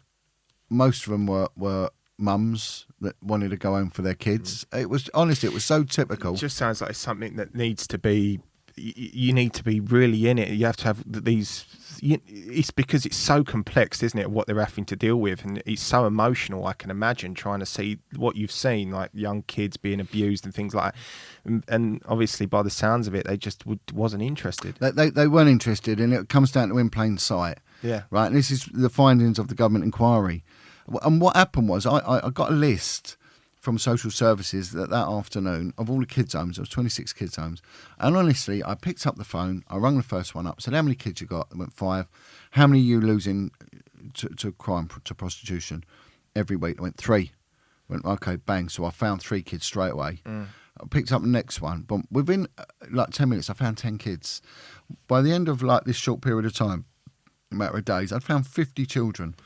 50 kids. So this lazy cow, and I will be derogatory because she is. She's let down everyone, and her supervisor as well, Mate, the contempt I have for these people is unbelievable, because for evil to triumph, good people do nothing, Yeah. I found 50 kids, 50 young kids, girls and boys that are being pimped out, and a lot of them were harbouring horrific sexually transmitted diseases and lifestyle issues and all that, drug addictions and everything else. So I held a meeting, and I brought in everyone who claims to help children. So I had leading charities. So I say it to anyone, be careful who you give your money to with these kids' charities. They're not all they seem. And I'm not naming them, but there's one that has been named in the inquiry, just gone, and one of the main leading and it was a woman in this leading kids charity, always doing adverts on the telly, who basically scuppered my investigation. She frustrated it on purpose. Really? Yeah. In what way? So you was investigating, putting it all down and monitoring everything, and she was just... Well, I had 50 names, and she said, we're dealing with this, you're treading on toes, you've got no idea who you're dealing with, you want to watch yourself. Same crap. Yeah. Same crap, same narrative at all. We had head of social services, child trafficking or whatever they called it back then, I don't know, sexual exploitation of kids, whatever. They love an acronym. She basically called me a bloody idiot and said, what the effing hell have you done, John? We've got to now implement 50 kid plans, care orders for all these kids. So I said, well, you knew about them. She said, but why they're prostituting and doing drugs? They're making money, they're quiet, so we don't hear from them. So they'll be adults soon, so can't you leave it? And that was her attitude. These are kids that work. Just didn't want to help people. No, they were working in brothels, everything. They just didn't want to pick that scab. They just didn't want to go there. No. So all of a sudden, I'm being moved again. And you keep happening. So I went and did other things for a little while, and I was still in the back of my mind, always remembered the threat. Now, my youngest boy had now come to about 14 years old, so I'm thinking, well, they can't really touch me now. I was coming out of poverty. I had a job where I was getting a lot of overtime, but I was in poverty. I had more in common with the people I was bringing through the custody doors than the people I was working with. Do you think that's why it gives you this extra sort of incentive to want to investigate because you could relate more. You understood what they were going through more. Yeah. And I was living on a council estate in a shit area. You know, some of the people, my word, it's hard work. You know, and again, I'm a fair man, and I'm not denigrating anyone. And people who know me, they'll understand where I'm coming from. And then all of a sudden, something bizarre had happened. Was that Jimmy Savile had died, and then the next thing, Jimmy Savile, who we all knew about, you know, don't let any copper who's worth their salt say they didn't hear about Jimmy Savile. They even all knew in the BBC. Of course even the people that were presenting, they knew about him. So, and Jimmy Savile had been prolific for many years, and also an active Satanist. Really? Yeah. And so he comes out, and then there's a very, very brave police whistleblower called Lenny Harper. Now, Lenny Harper had exposed not just the rape of children, but the murder of children and a ritualistic murder of children in a children's home called Haute de la Garenne in Jersey. And they excavated this cellar where the kids were said they were taken down. There was rituals were held. They were handcuffed, they were chained, they were drowned. What happens in these rituals, John? What do they do? Like, it's deity worship. They worship their deity, and I'll do this, and then I'll get onto it. I'll dedicate a block to the SRA. Right. Yep. And you know, the kids that had got out of there had gone on to say that, you know, kids were tortured there, they were drowned. There's a bath down there. Well, of course, they found a bath. So it's filled up. They filled it up with shite. I think they diverted a sewer pipe or something in there. And it just over years just filled up as like a mini cesspit. And he took an archaeologist, so it was professionally like a time team program that was peeled away layer by layer, right? And he had an anthropologist, so someone who knew about bones and everything else was there. And they started finding bones. And they had a cadaver dog. Yeah, jumping around. So the dog was indicating there's a bone there. So the dog would only indicate two bones: pork, pig, or human, because they're almost identical in DNA and in smell. It's incredible. And it makes you wonder why so many religions won't eat pork. You know. Yeah. And pork's lovely to eat, you know, but it's not a dirty animal. No, chicken's a dirty animal. In fact, it is a clean animal. Pig, you know. Anyway, so. They found it, and the anthropologist said that's got collagen. That's human. That's human. And looking at the size of it, that's a femur, and that's between the age of 8 to 11 years old. So they bang, children's bones. And as they went further down, they found blood on the wall. They found the bath. They found rusty handcuffs. It was all there. Flipping out. He had it in a bag. So all the exhibits get sealed up with a unique seal reference, bagged up, sent off to the laboratory for forensic corroboration. In the meantime, Lenny Harper is then just sort of like professionally attacked. Again, he's then suspended. He's accused of all sorts of things, you know. Lo and behold, exactly what we've all been through. Yep. The bones come back from the lab. He said they're in a different bag with the same seal number, which is impossible. You can't have that, right? So it'd been tampered with. And the professional opinion was it was coconut shell. It was organic matter and it was coconut shell, right? And the dog, they couldn't discredit the dog, right? Because the dog, and part of the evidence, the dog picked up, it's irrefutable evidence. The dog was later to be discredited and caused a collapse in that by Kate McCann, because the same dog was used in Praia de Luz. No way. Yeah, so Kate McCann had an indirect effect on that kid's home, you know? Yeah. That's insane. Yeah. It shows how connected all this is. And Lenny Harper is then sent back, you know, supposedly with his tail between his legs, but you know he spoke out, and I've communicate with Lenny quite a bit. I've gone up and interviewed Lenny, and then we had the other scandal that was going on in Rochdale. Yeah, with the grooming gangs. Again, yeah. I mean, grooming gangs. I never dealt with grooming gangs. I must make that clear. I dealt with gangs, but they weren't anyone other than just gangs. You know, I've dealt with Bengali, Kosovan, Lithuanian, Latvian, you know, English, Jamaican, all of them. You know, have all been doing it. You know, and they always will do. So it's just because London we don't get that sort of isolated, marginalised society that they get in very Rochdale, multicultural, Burnley, yeah. and all that. Yep. They do get a predominantly Kashmiri Pakistani population. And what's come out of that they're saying it was the girls were passed around by cab drivers, and it was organised crime. Them girls weren't just going to cab drivers; they were going to politicians, they were going to councillors, they were going to businessmen. That's where they were going. Yeah.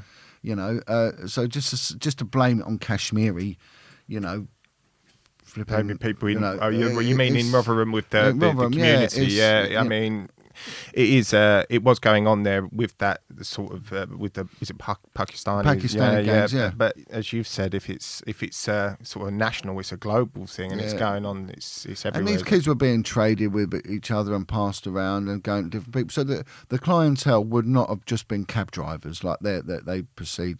But you look at that thing, the drama Three Girls, right? What upsets me here is 3 girls. That first phone call I took, I found 3 girls. By the end of the week, I found 50. Right? Why have we not heard one case from London? The most diverse city in the world, the most densely populated city in the Western world. We've got poverty. We've got everything going on. Right? Not one case. One case from London. That I think Operation Augusta up in Greater Manchester, it had quite a lot of officers on it. At one time, there was 2 of us for London, and then when they threatened me, it shut down. There was no one for 7 years. The Metropolitan Police, right under the governance of Cressida Dick, failed to appoint anyone to deal with child sexual exploitation. Failed. She has single-handedly, her and her predecessor, Bernard Hoganell, let down, the child population in this country. And what's the timeline on that, though, John? Because then obviously he was talking about when that coming up now, Cressida Dick has now come to the forefront. She's the sort of head honcho at the Met Police. And still, even now, to this day, it's still not being tackled how it should be. It's not. Even though it's complete... Well, with obviously what's gone on with around the world, obviously with Epstein and things like that, but you don't hear about anything that's still in London or anything that's going on. Nothing. And if we look at what come out with Epstein, Prince Andrew, they said all his allegations. The bloke's a paedophile. He's a paedophile. He's a paedophile. I mean, what more do you want? And all of a sudden, COVID-19 appears in a taxi from China, and it's killing everyone. So all of a sudden, child abuse doesn't matter anymore. International terrorism doesn't matter anymore. Cancer doesn't matter. Very convenient, this COVID thing. Now, I don't want to get caught up in that whole conspiratorial attitude with that, but the world's gone on hold just as it was all getting exposed. Yeah. You exactly right. And with what happened with Prince Andrew, I mean, that interview he had as well. It's an insult, isn't it? It was just lie after lie after lie. Insult to anyone with any intelligence. I can't believe he actually had the front to actually do it. Well, that's their contempt for us. That they think we're thick. Yeah. They generally have no understanding.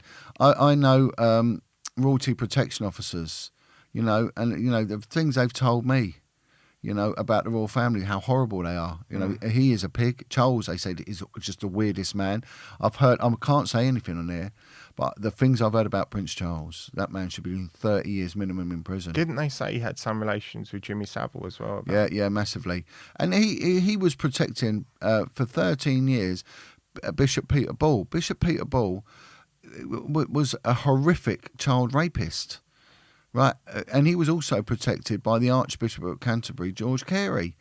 They were protecting this man and allowing him to go on to brutalise and sodomise young boys. Right, and Charles, they found letters when he was denigrating, the survivors of sexual abuse. Charles was denigrating them. It shows the contempt he has for our children.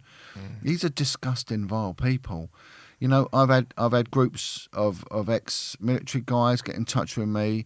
There's a group, again, I'm not allowed to name them, but they're all ex-special forces, and they've said, John, we're with you. We've had enough. We have had enough of what's going on here in this country. So you're getting militias now getting together, just saying they've had enough of these people raping children, and the police covering it up. So what goes on then is these? Are they still meeting now? Do they have these locations and they just? Well, I mean, where it went for me is that there was a campaign to silence me. I went through 3 years of horrors. You know, there was 9 offences pushed at me to try and silence me out. I could have gone to prison. They stopped paying me. I had no income. They tried to take, you know, they did one very despicable thing to me, which you know, when my book comes out, I will really highlight, you know, what has gone on, and there is no depth they won't go. And this was all sanctioned by Cressida Dick. So, you know, anyone who listens to this, you know, that woman is not serving you. You should all get a class action together, a private members bill, and get her removed.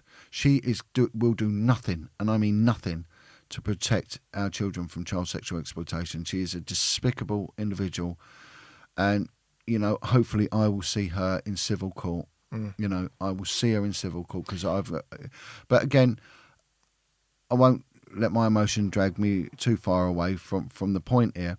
One of my children, in the midst of all this, so I'm looking now. Bear in mind, I was threatened with the loss of my home, my job, and my children. I got numerous offences charged against me, which on the minimum level, the lowest one would have got me 2 years. On the highest level, I would have got 15 years in prison.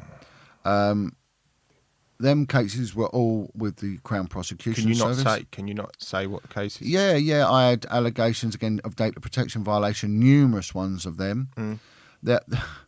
This is what they do, right? They went through all my emails, over a decade of emails, and one of them was conspiracy to supply Class A drugs. Now, I drink beer and I smoke a roll up. I hate cannabis. I've never liked it. I've never touched cocaine in my life. I've got no interest in ecstasy. I've never done ecstasy. And I think the only thing I ever took was a Zopiclone sleeping tablet, and that's it. It's just not me, you know. I had a close friend who was an undercover guy, had got very mentally ill. A lot of the undercover cops get very mentally ill. You know, they do have breakdowns. You know, having to deal with what. Yeah. It's very high impact. You know, on the trauma front. He left the police. He went abroad. Went to live in France, and he become lonely, and he wanted a friend.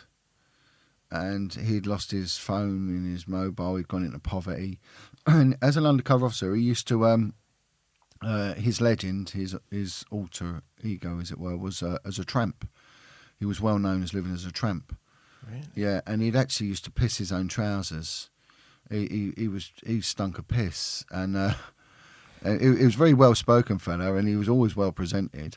But when you saw him, he was a mess, you know. And he would have a little bottle of methadone in his pseudonym name, whatever it was. He'd have, and he just wanted to meet up and have a beer with me. So he sent me a message because he could get hold of me because Wedger, I'm the only Wedger in the Met Police. So if you put in Jon Wedger at Met Police, you'll get me. So this email comes from him. Like, oh my God, how you doing, mate? He said, yeah, good. And I said, you still living as a tramp? He went, yeah. He said, I need to meet you for a beer. I said, well, I'll tell you what. I said, you bring Lieutenant Super and I'll bring the methadone and we'll have a cocktail. You just name the bench, right? I mean, anyone who was reading that would see it. And then the Met Police, in their infinite wisdom and their superior detective abilities, turned around and thought that they had a court-ready case of me supplying Class A drugs. So my retort to that was, you know, if your idea is to get me in prison, you'll divest me from my children. You do that. I said, and I had a pen, and I said to the bloke, I'm going to stick this straight in your eye. So the next thing, I'm up for threats to kill. So basically, you started to uncover this, obviously, as a whistleblower. Now, what they've done is just to try and really to break you. Get your character and really put it... So I've got no income, so I'm looking at losing my house. I was working as a labourer for a builder, and then I end up... The Daily Express did a story on me, what had happened. So the builder saw it one day and he was like, Jon, you've been in the national papers. I can't take you on because you'll be hot property and you'll be under surveillance. And he was right. I was under surveillance. They put me under surveillance for 2 years. Everything I was doing. I started working with survivors of abuse. I worked with a phenomenal individual called Bill Maloney, a real hard Cockney who'd lived on the street since he was 11, been in all the care homes, and he'd been in with all the gangsters, you know, the South London firms and all that, and he was very active with them in his day, and a real hard man. And me and him, just even to this day, he's like my brother. You know, I've formed a very, very strong relationship with Bill in our campaigning. So I was doing work with him, you know. I'm just about paying my bills. The bank were brilliant. Now, the banks, people always slag them off. The banks, you know, are going to take over the world and all this sort of stuff. The banks were brilliant to me. They were absolutely compassionate to me. And they said, we're not taking you home. While this is ongoing, you're safe. Yeah. You know, so I literally didn't pay anything whilst it was all ongoing. You know, I still had to find a bit of money every month for the banks. And then the last threat, you know, and I'm looking at going to prison. I'm looking at losing my job because not only would I go to court, I'd also go to a tribunal for each offence. So I'll always have 2 hits. So I'll remove my pension. So I'll have no pension. I'll have nothing, right? All for what? Speaking out about kids getting raped, you know? So what happened then was one of my children, one of my 4 boys, was involved in a very, very catastrophic and life-changing accident. He'd severed his spinal column on the higher level. So the higher up it is, the more dangerous it is. Right. 95% his spinal column was snapped, you know, like a stick of celery snapped off. And he was basically dying in hospital. So I go to hospital. They do an operation on him. He's in a coma for months and months. I'm by his side as much as I can. And then one day he stops breathing. So the hospital called me up. By this time, I've got no money. I'm really at the end of everything, you know. I've absolutely got no income. I'm trying to hold everything together. And I make my way to the hospital, and I'm met with 3 consultants. And they take me to one room and said, "We're sorry, we've lost your son. We've got him on life support. We managed to get a heart murmur back. He's on 100%. We think he's brain dead. He was dead for 10 minutes. We can confirm 7.5 minutes without oxygen. There's no way his brain survived it. And we're going to give you 5 days on the life support." So I'm broken. I'm absolutely broken. And I stayed by him, and I contact an old friend of mine from the police, and I tell her, I said, "Look, tell the police to back away from me, because if they turn the machine off, I'm going to seek revenge. You know, I'm blaming them. I'm blaming them for all of this. You know, and my son would have seen me in my last, you know, in his last days as a broken man, and my hatred for the Met Police was at an all-time high. You know, and I feel for anyone who's lost a child or a loved one in death in custody. I do feel for them, because even getting any sort of compassion or any sort of intelligent response from them, as someone who worked from them, is difficult, let alone if you've come from what might be classed as a scroty family, you know. You know, it must be absolutely appalling. So, you know, I told her, I said, you know, you better tell them to fucking leave me alone. You know? Anyway, she did, bless her. And for that, I'm eternally grateful for her. And what happened then is my son, after 3 days, he wakes up. He absolutely wakes up. And I just prayed. I prayed to God. And I said, Jesus, you can't expect me to go out and help other people's children if I cannot save my own child, right? You know, it's a man's job to protect his child, you know? Yep. And I couldn't protect my child from death. And I said, I'm not helping anyone's children. So if someone abuses their kids, that's their problem, not mine. And I said, I ain't doing it. You give me my son back, and you get me. You own me. I will go out there and I will do my job for you. And he woke up 3 days. Not only did he wake up, he started walking. Wow, that's and incredible. He shouldn't have, you know, he's paralysed still, but he can walk and he can talk, he can breathe. He wasn't even expected to breathe on his own lungs, because that's how his spine was just so ruptured at such a high level right at the top. So I left the hospital after 3 days of pure exhaustion, you know, going really from from that immense trauma to like this. It wasn't even a triumph. It was just, I was just worn out. And I get home, and the Metropolitan Police, under the guidance of Cressida Dick, once again, I cannot express my contempt for that woman. She had dispatched 2 officers to arrest me for child abandonment. No. Yeah, so they came round because I left my 14-year-old, well, he was about 15 at the time, home alone. That's fucking But he was home alone with my 26-year-old. That's terrible. terrible. Yeah, and arrested me in my own house but luckily it went nowhere. And They just wanted to really. they put just you through wanted it. to. Yeah, they wanted to. And it was her that sanctioned it. Her. And and this is why, when people scratch their heads, and I'm going to move on to the satanic stuff now. Yeah. How this is all linked, right? So at that point, I decided to fight back, and I say to anyone, never give up the fight. You're never beaten until you've given up. They're gonna beat you. They're gonna have victories. They always will. But it doesn't mean that you're defeated. You're only defeated when you give up, and we can't give up where our children are concerned. We can't.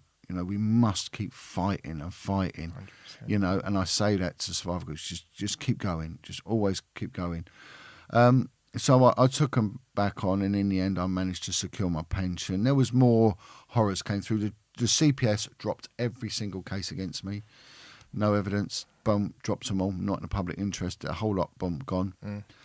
So you'd have thought at least one of them must have stuck. None. Internally, not one case was pushed against me. So that moved, and my life moved on, and I went into the campaigning, and I thought I'm going to use my skills that I taught. I was a specialist interviewer. I'm going to use my skills to give a voice to the voiceless.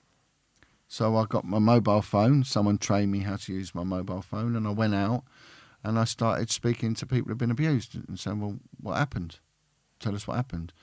And it just become this phenomenon. Really, it was really the podcasting was there, but it wasn't. There wasn't really the crime podcasting like we're seeing now. It was, I sort of got there in its inception. I just come up with this idea of giving witness testimonies.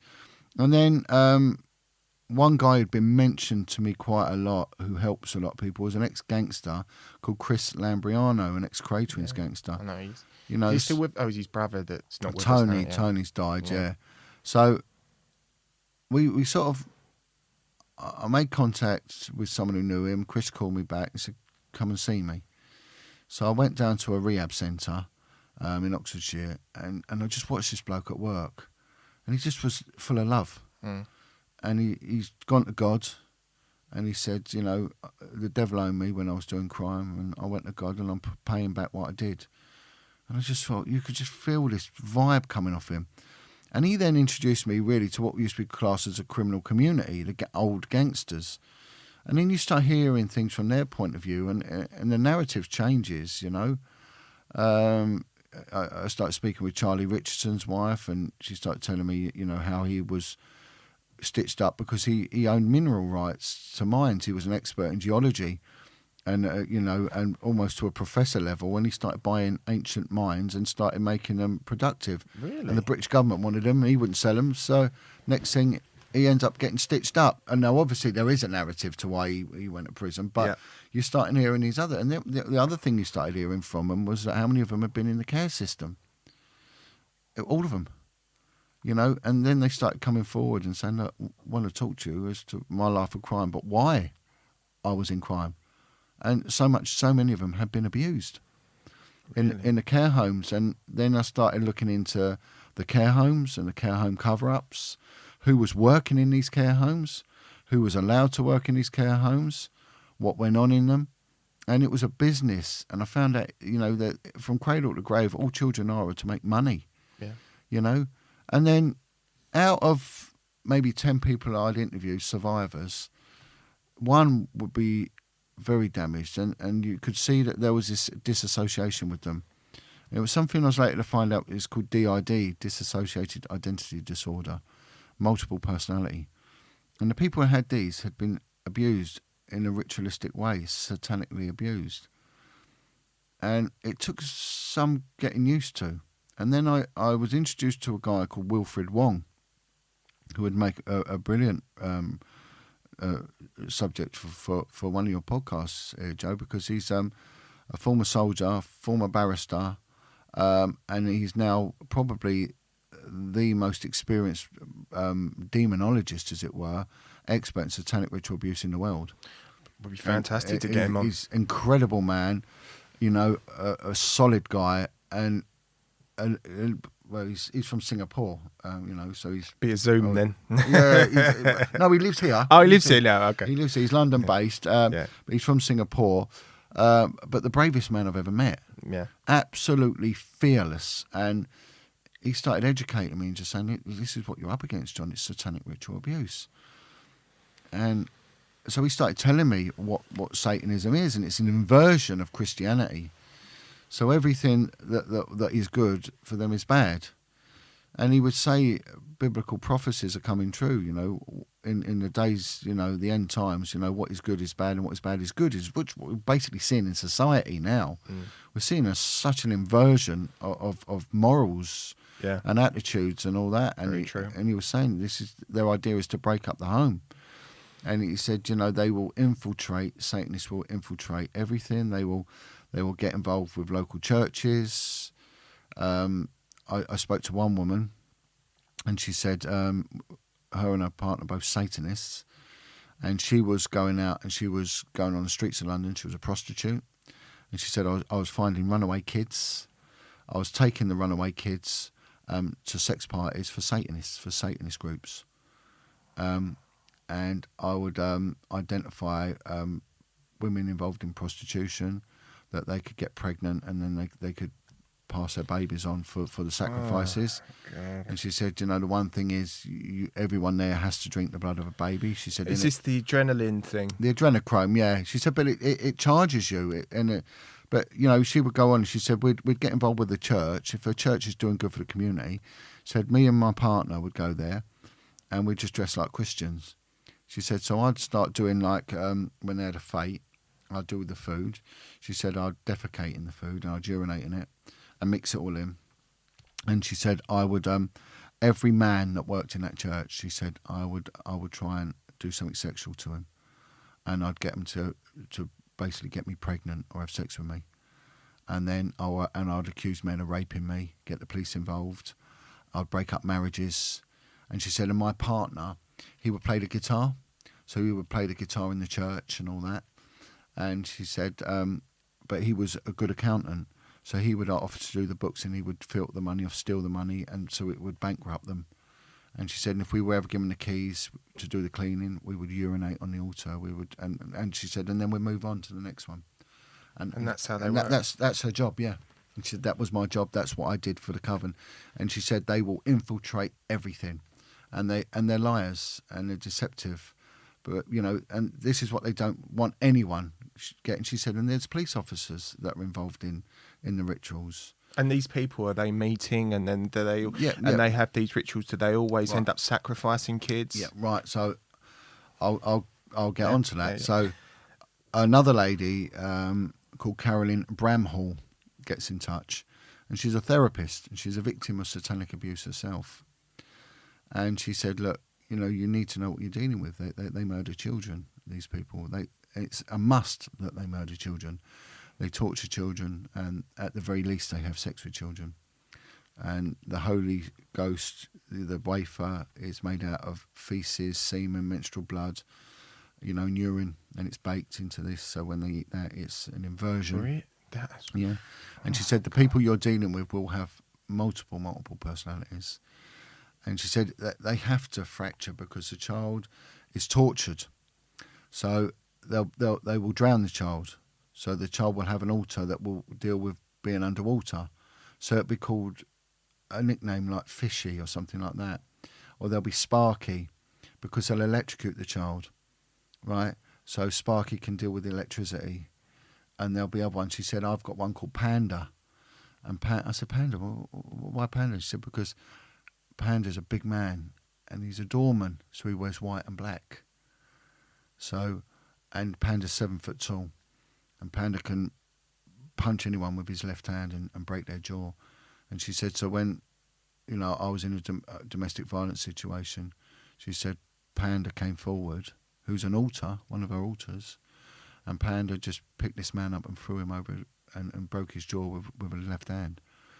And she said the strange thing is, afterwards, she said I went to Specsavers because she's got these big glasses, but I was still triggered, and I'm right-handed, whereas Panda fights with his left hand, and I signed everything with my left hand, and my eyesight was so good because Panda can spot a wrong 1 miles away. They said I didn't need glasses because she tricked it. Also, that's how powerful it is, and she'd have. And then we had one girl came to us, and she still works very, very closely with me, and she's got 100 personalities. But her way of expressing it is through pictures. She said because they can teach me not to talk, right? But they can't teach me not to draw. So she draws these horrific pictures of torture. So I started understanding what it was, what was going on. And then one lady contacted me, and she said, you need to pick up a pen and paper, and you need to write this down now. So because I'm going to explain something, and I'm going to tell you exactly how it works. She said, you're dealing with Babylonian, pre-Christian worship here. It's Baal worship. Baal is the demon. It's Lucifer. It's Satan, right? But Baal also is the horned cow, the bull. And you're seeing it now with these moneysupermarket.com adverts. They've got the bull in it. It's Baal worship. You know, what's that sort of a sign and a signal? Yeah, a sign. And I think the New York stock market's called the bull. That's right. Yeah, it's a bull, and it's Baal. That's Baal, and it's Babylonian. So it's worship of Baal, which is Lucifer, which is Satan. They sacrifice children. Another name is Moloch, which is the owl. So you're the owl, and so she said, how many victims describe being taken to a wooded area, stripped naked, whipped? I went, too many are. We had, I don't know if you've ever listened to the testimony of Darren Jeffries, the ex-armed robber. No. Darren was in a care home called Three Ways in Bath, and they would take the kids, they would make them eat feces and drink urine. They would take them to a wooded area, strip them naked, make them run, catch them, whip them with sticks, and then sodomise them. And one of the men doing it was Bishop Peter Ball, who is Prince Charles's best mate, and he was a bishop for the Anglican Church, the Protestant Church, you know. And he was he was doing this. So that man, and when I heard this, you know, this is what this lady said to me. She said, "If you ever get that, that's Satanism." Right? It's called the hunt, and they do it as just a ritual like fox hunting. It just bonds them. It bonds them together. They just let kids loose and then go and they catch them, whip them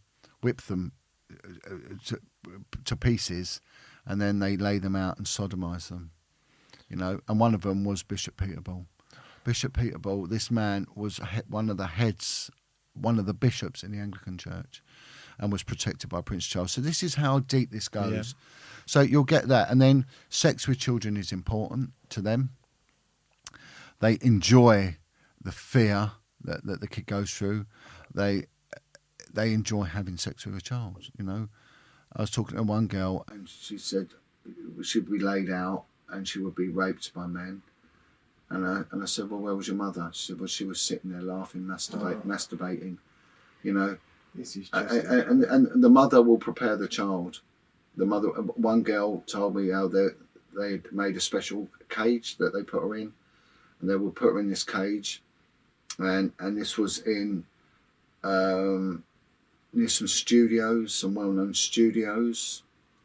Again, I've been told I'm not allowed to mention it, but you know, very famous studios.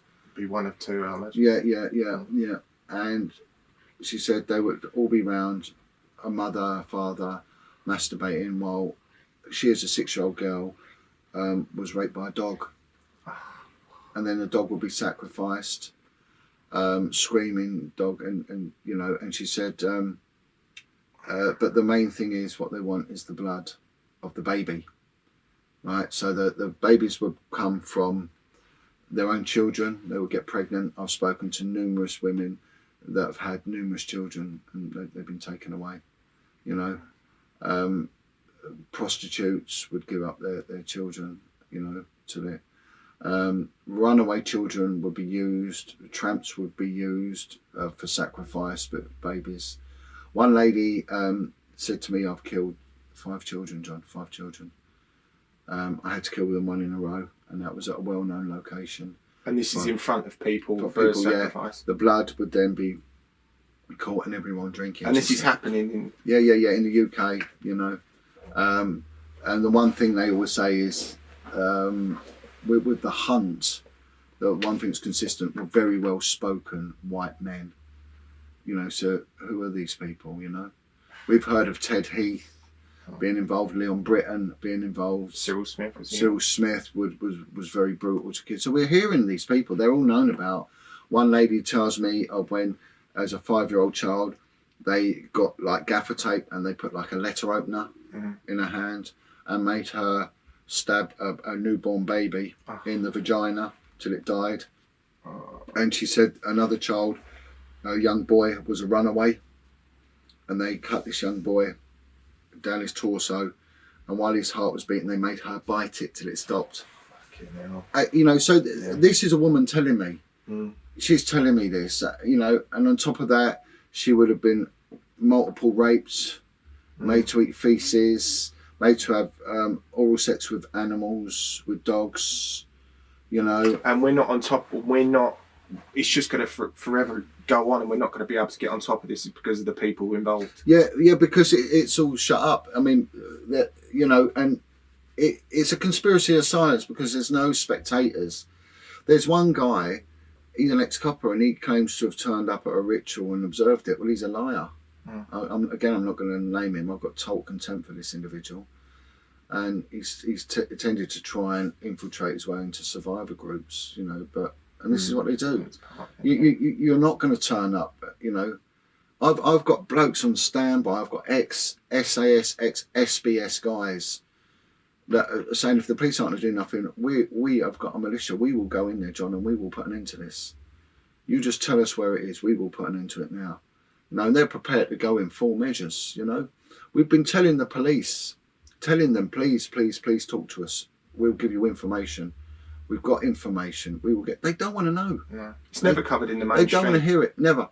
I've got freedom of information reports from every police force saying how many... Up until recently, they said there was only 15 cases, right? Crimes with satanic connotations. There's almost 1,000 now we've got. The Metropolitan Police, the biggest police force, right? Probably in Europe, not one. Whereas Hertfordshire, they've got like 200, which is a tiny force. Something's going on here. Yeah. Something's going on here. I've had a copper named to me, who I personally know, is used as a cleaner to go around cleaning up crime scenes.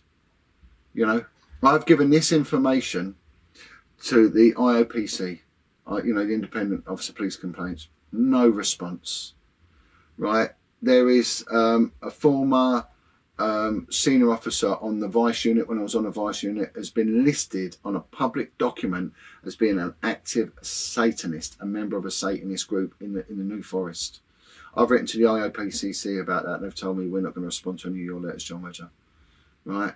This is just incredible. And we've got a former street worker girl, from Soho, who's now teamed up with me, called Nikki Cooper. I've arrested Nikki Cooper 10 times.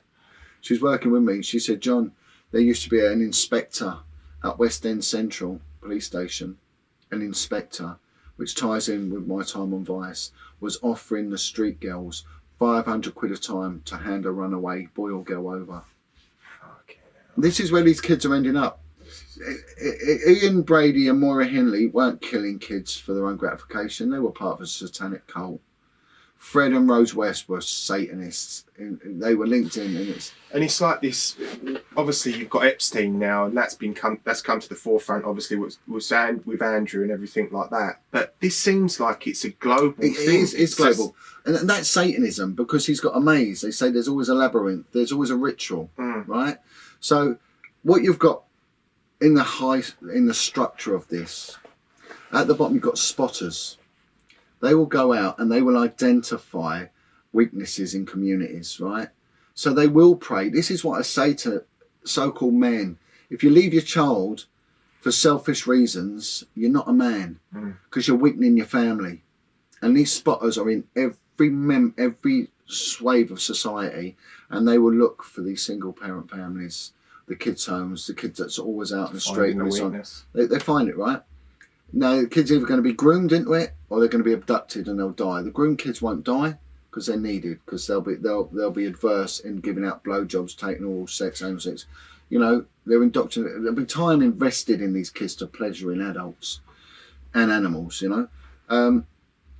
And the spotters then go on to the lookers. The lookers will be keeping the whole eye out for the pitfalls. They'll also have information from their friends in social services, in the police, and they'll be putting an intelligence package together. One woman said that she was a looker, and she was would be based in our guest house. So when a client was there and a young boy, usually a boy, was brought in for a client, so it could be a wealthy Arab, it could be anyone, you know, and we will put out, us little spotters and lookers will put out somewhere on the street, somewhere in windows, and we're looking for any anomalies like police activity or something like that might occur, and if anything went right, it all got pulled, and you know, and the kid went. So they'll be putting all these packages together, right? And then a kid needs to be procured, so that goes to the fixers. The fixers will procure the child. They'll get them from the care home, they'll arrange for an abduction or anything.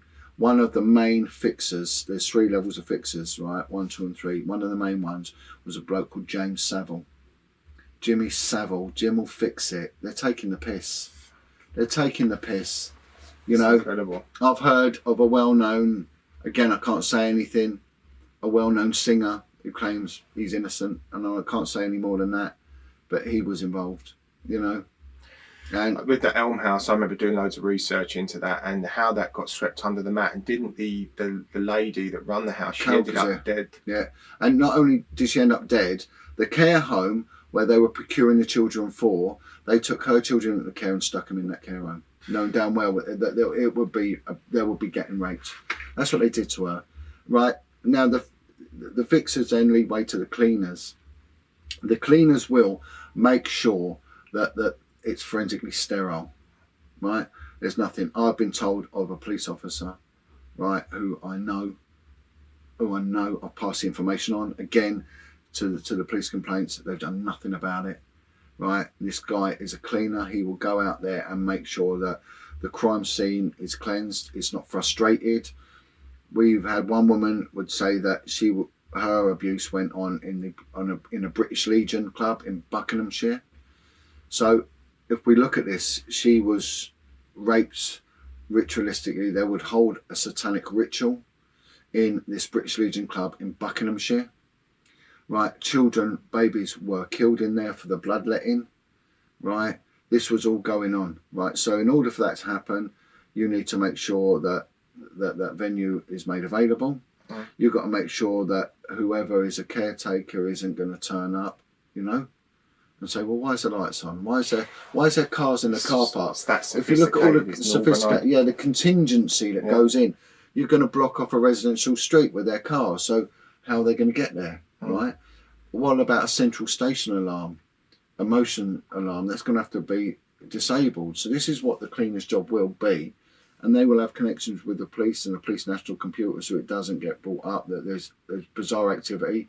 You've got to have sentries going out with dogs to make sure that another dog walker doesn't walk in, you know, and all that. And then afterwards, it needs to be cleansed, so there can't be anything. If you remember a couple of years ago, there was this bizarre thing. This MI6 agent.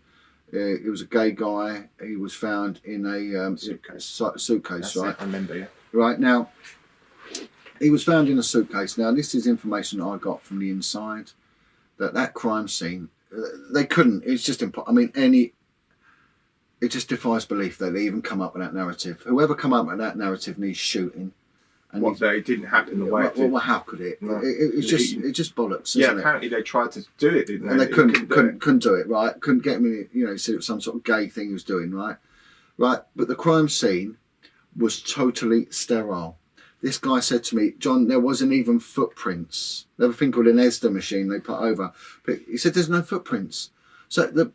He said, so on top of that, he also levitated as well. He said there wasn't a handprint on anything, not even on the kettle. Extremely dodgy. It was totally forensically sterile. Yeah. So what do people do? Where do they put their brains? In flipping cookie jars and leave them on the shelf? Are we really that thick? Yeah. I said to someone once, right, look at it this way, right? Your husband gets a new job. He's always home on time. Next week, he's an hour late. And then he's 2 hours late, right? And he says, oh, it's just a bit of work and all that. And then he goes out one night and it's, they've took me out. And so you'll wear it to that degree. Yeah. And then he comes back 2 nights a week, he's smelling a perfume. Oh no, they had sprayed with that. Well, there's going to come a point where common sense kicks in. You go, right, you're having me over. Yeah. But we're expected to believe this bullshit that they feed every time a politician is caught, every time a member of the royal family is caught. The insulting lies they come out with time and time. It is incredible the conspiracy involved in what goes on with the upper echelons in this paedophilic situation. It's so covered over. So covered over. So if we go back to our hierarchy, we've got all those that procure the kids for these rituals, the cleaners, you know. And again, it shook me because there's a couple I knew. A woman said, "Sit down for this." I said, "I'm going to name someone," and I was like, "Oh my God." She said, "You know him, don't you?" I went, "Yeah." She said, "John, you've been mentioned by this group as being a pain in the arse. And they said, you're going to soon find out who these people are and the damage you've done to them, because you've done a lot of damage to them." Because I've put it out there, you know, because they work in the covert, they work in the hidden, because they're liars and they're cowards, you know. And then on top of that, you get the international fixers, which were arranged for the procuring of kids internationally. And we see that now with our borders being broken down. There is no audit trail now. Kids can freely come across, you know. I just find it unbelievable. I know how it goes on. I know when I researched that Elm House, how they were procuring boys from different places and around Europe and stuff like that. And it just, I can't get my head around it. It's so, and what some of the stuff you said today is just so incredible as well. Well, also, if we look at, the independent inquiry now is looking into Lord Janner. Right, Lord Janner come to popularity because of his work for the Jewish community. He's Jewish himself, and he was like a Nazi hunter, right? He was a prolific paedophile. Yet his family are doing everything to frustrate the inquiry because they're very well established in the Jewish community. You know, surely the Jewish people can't want to assimilate themselves with perverts like this. It would be an insult, and it's the same as the gay and lesbian community. Give up these paedophiles that are in your community. You can't have them aligned to you. It seems like now, if it's something to do with that doesn't serve the right narrative, especially with the mainstream, and they bring that out and start saying, well, it's this person, it's that person. If it's not going to fit the right narrative, doesn't matter if it's right or wrong, they won't cover it.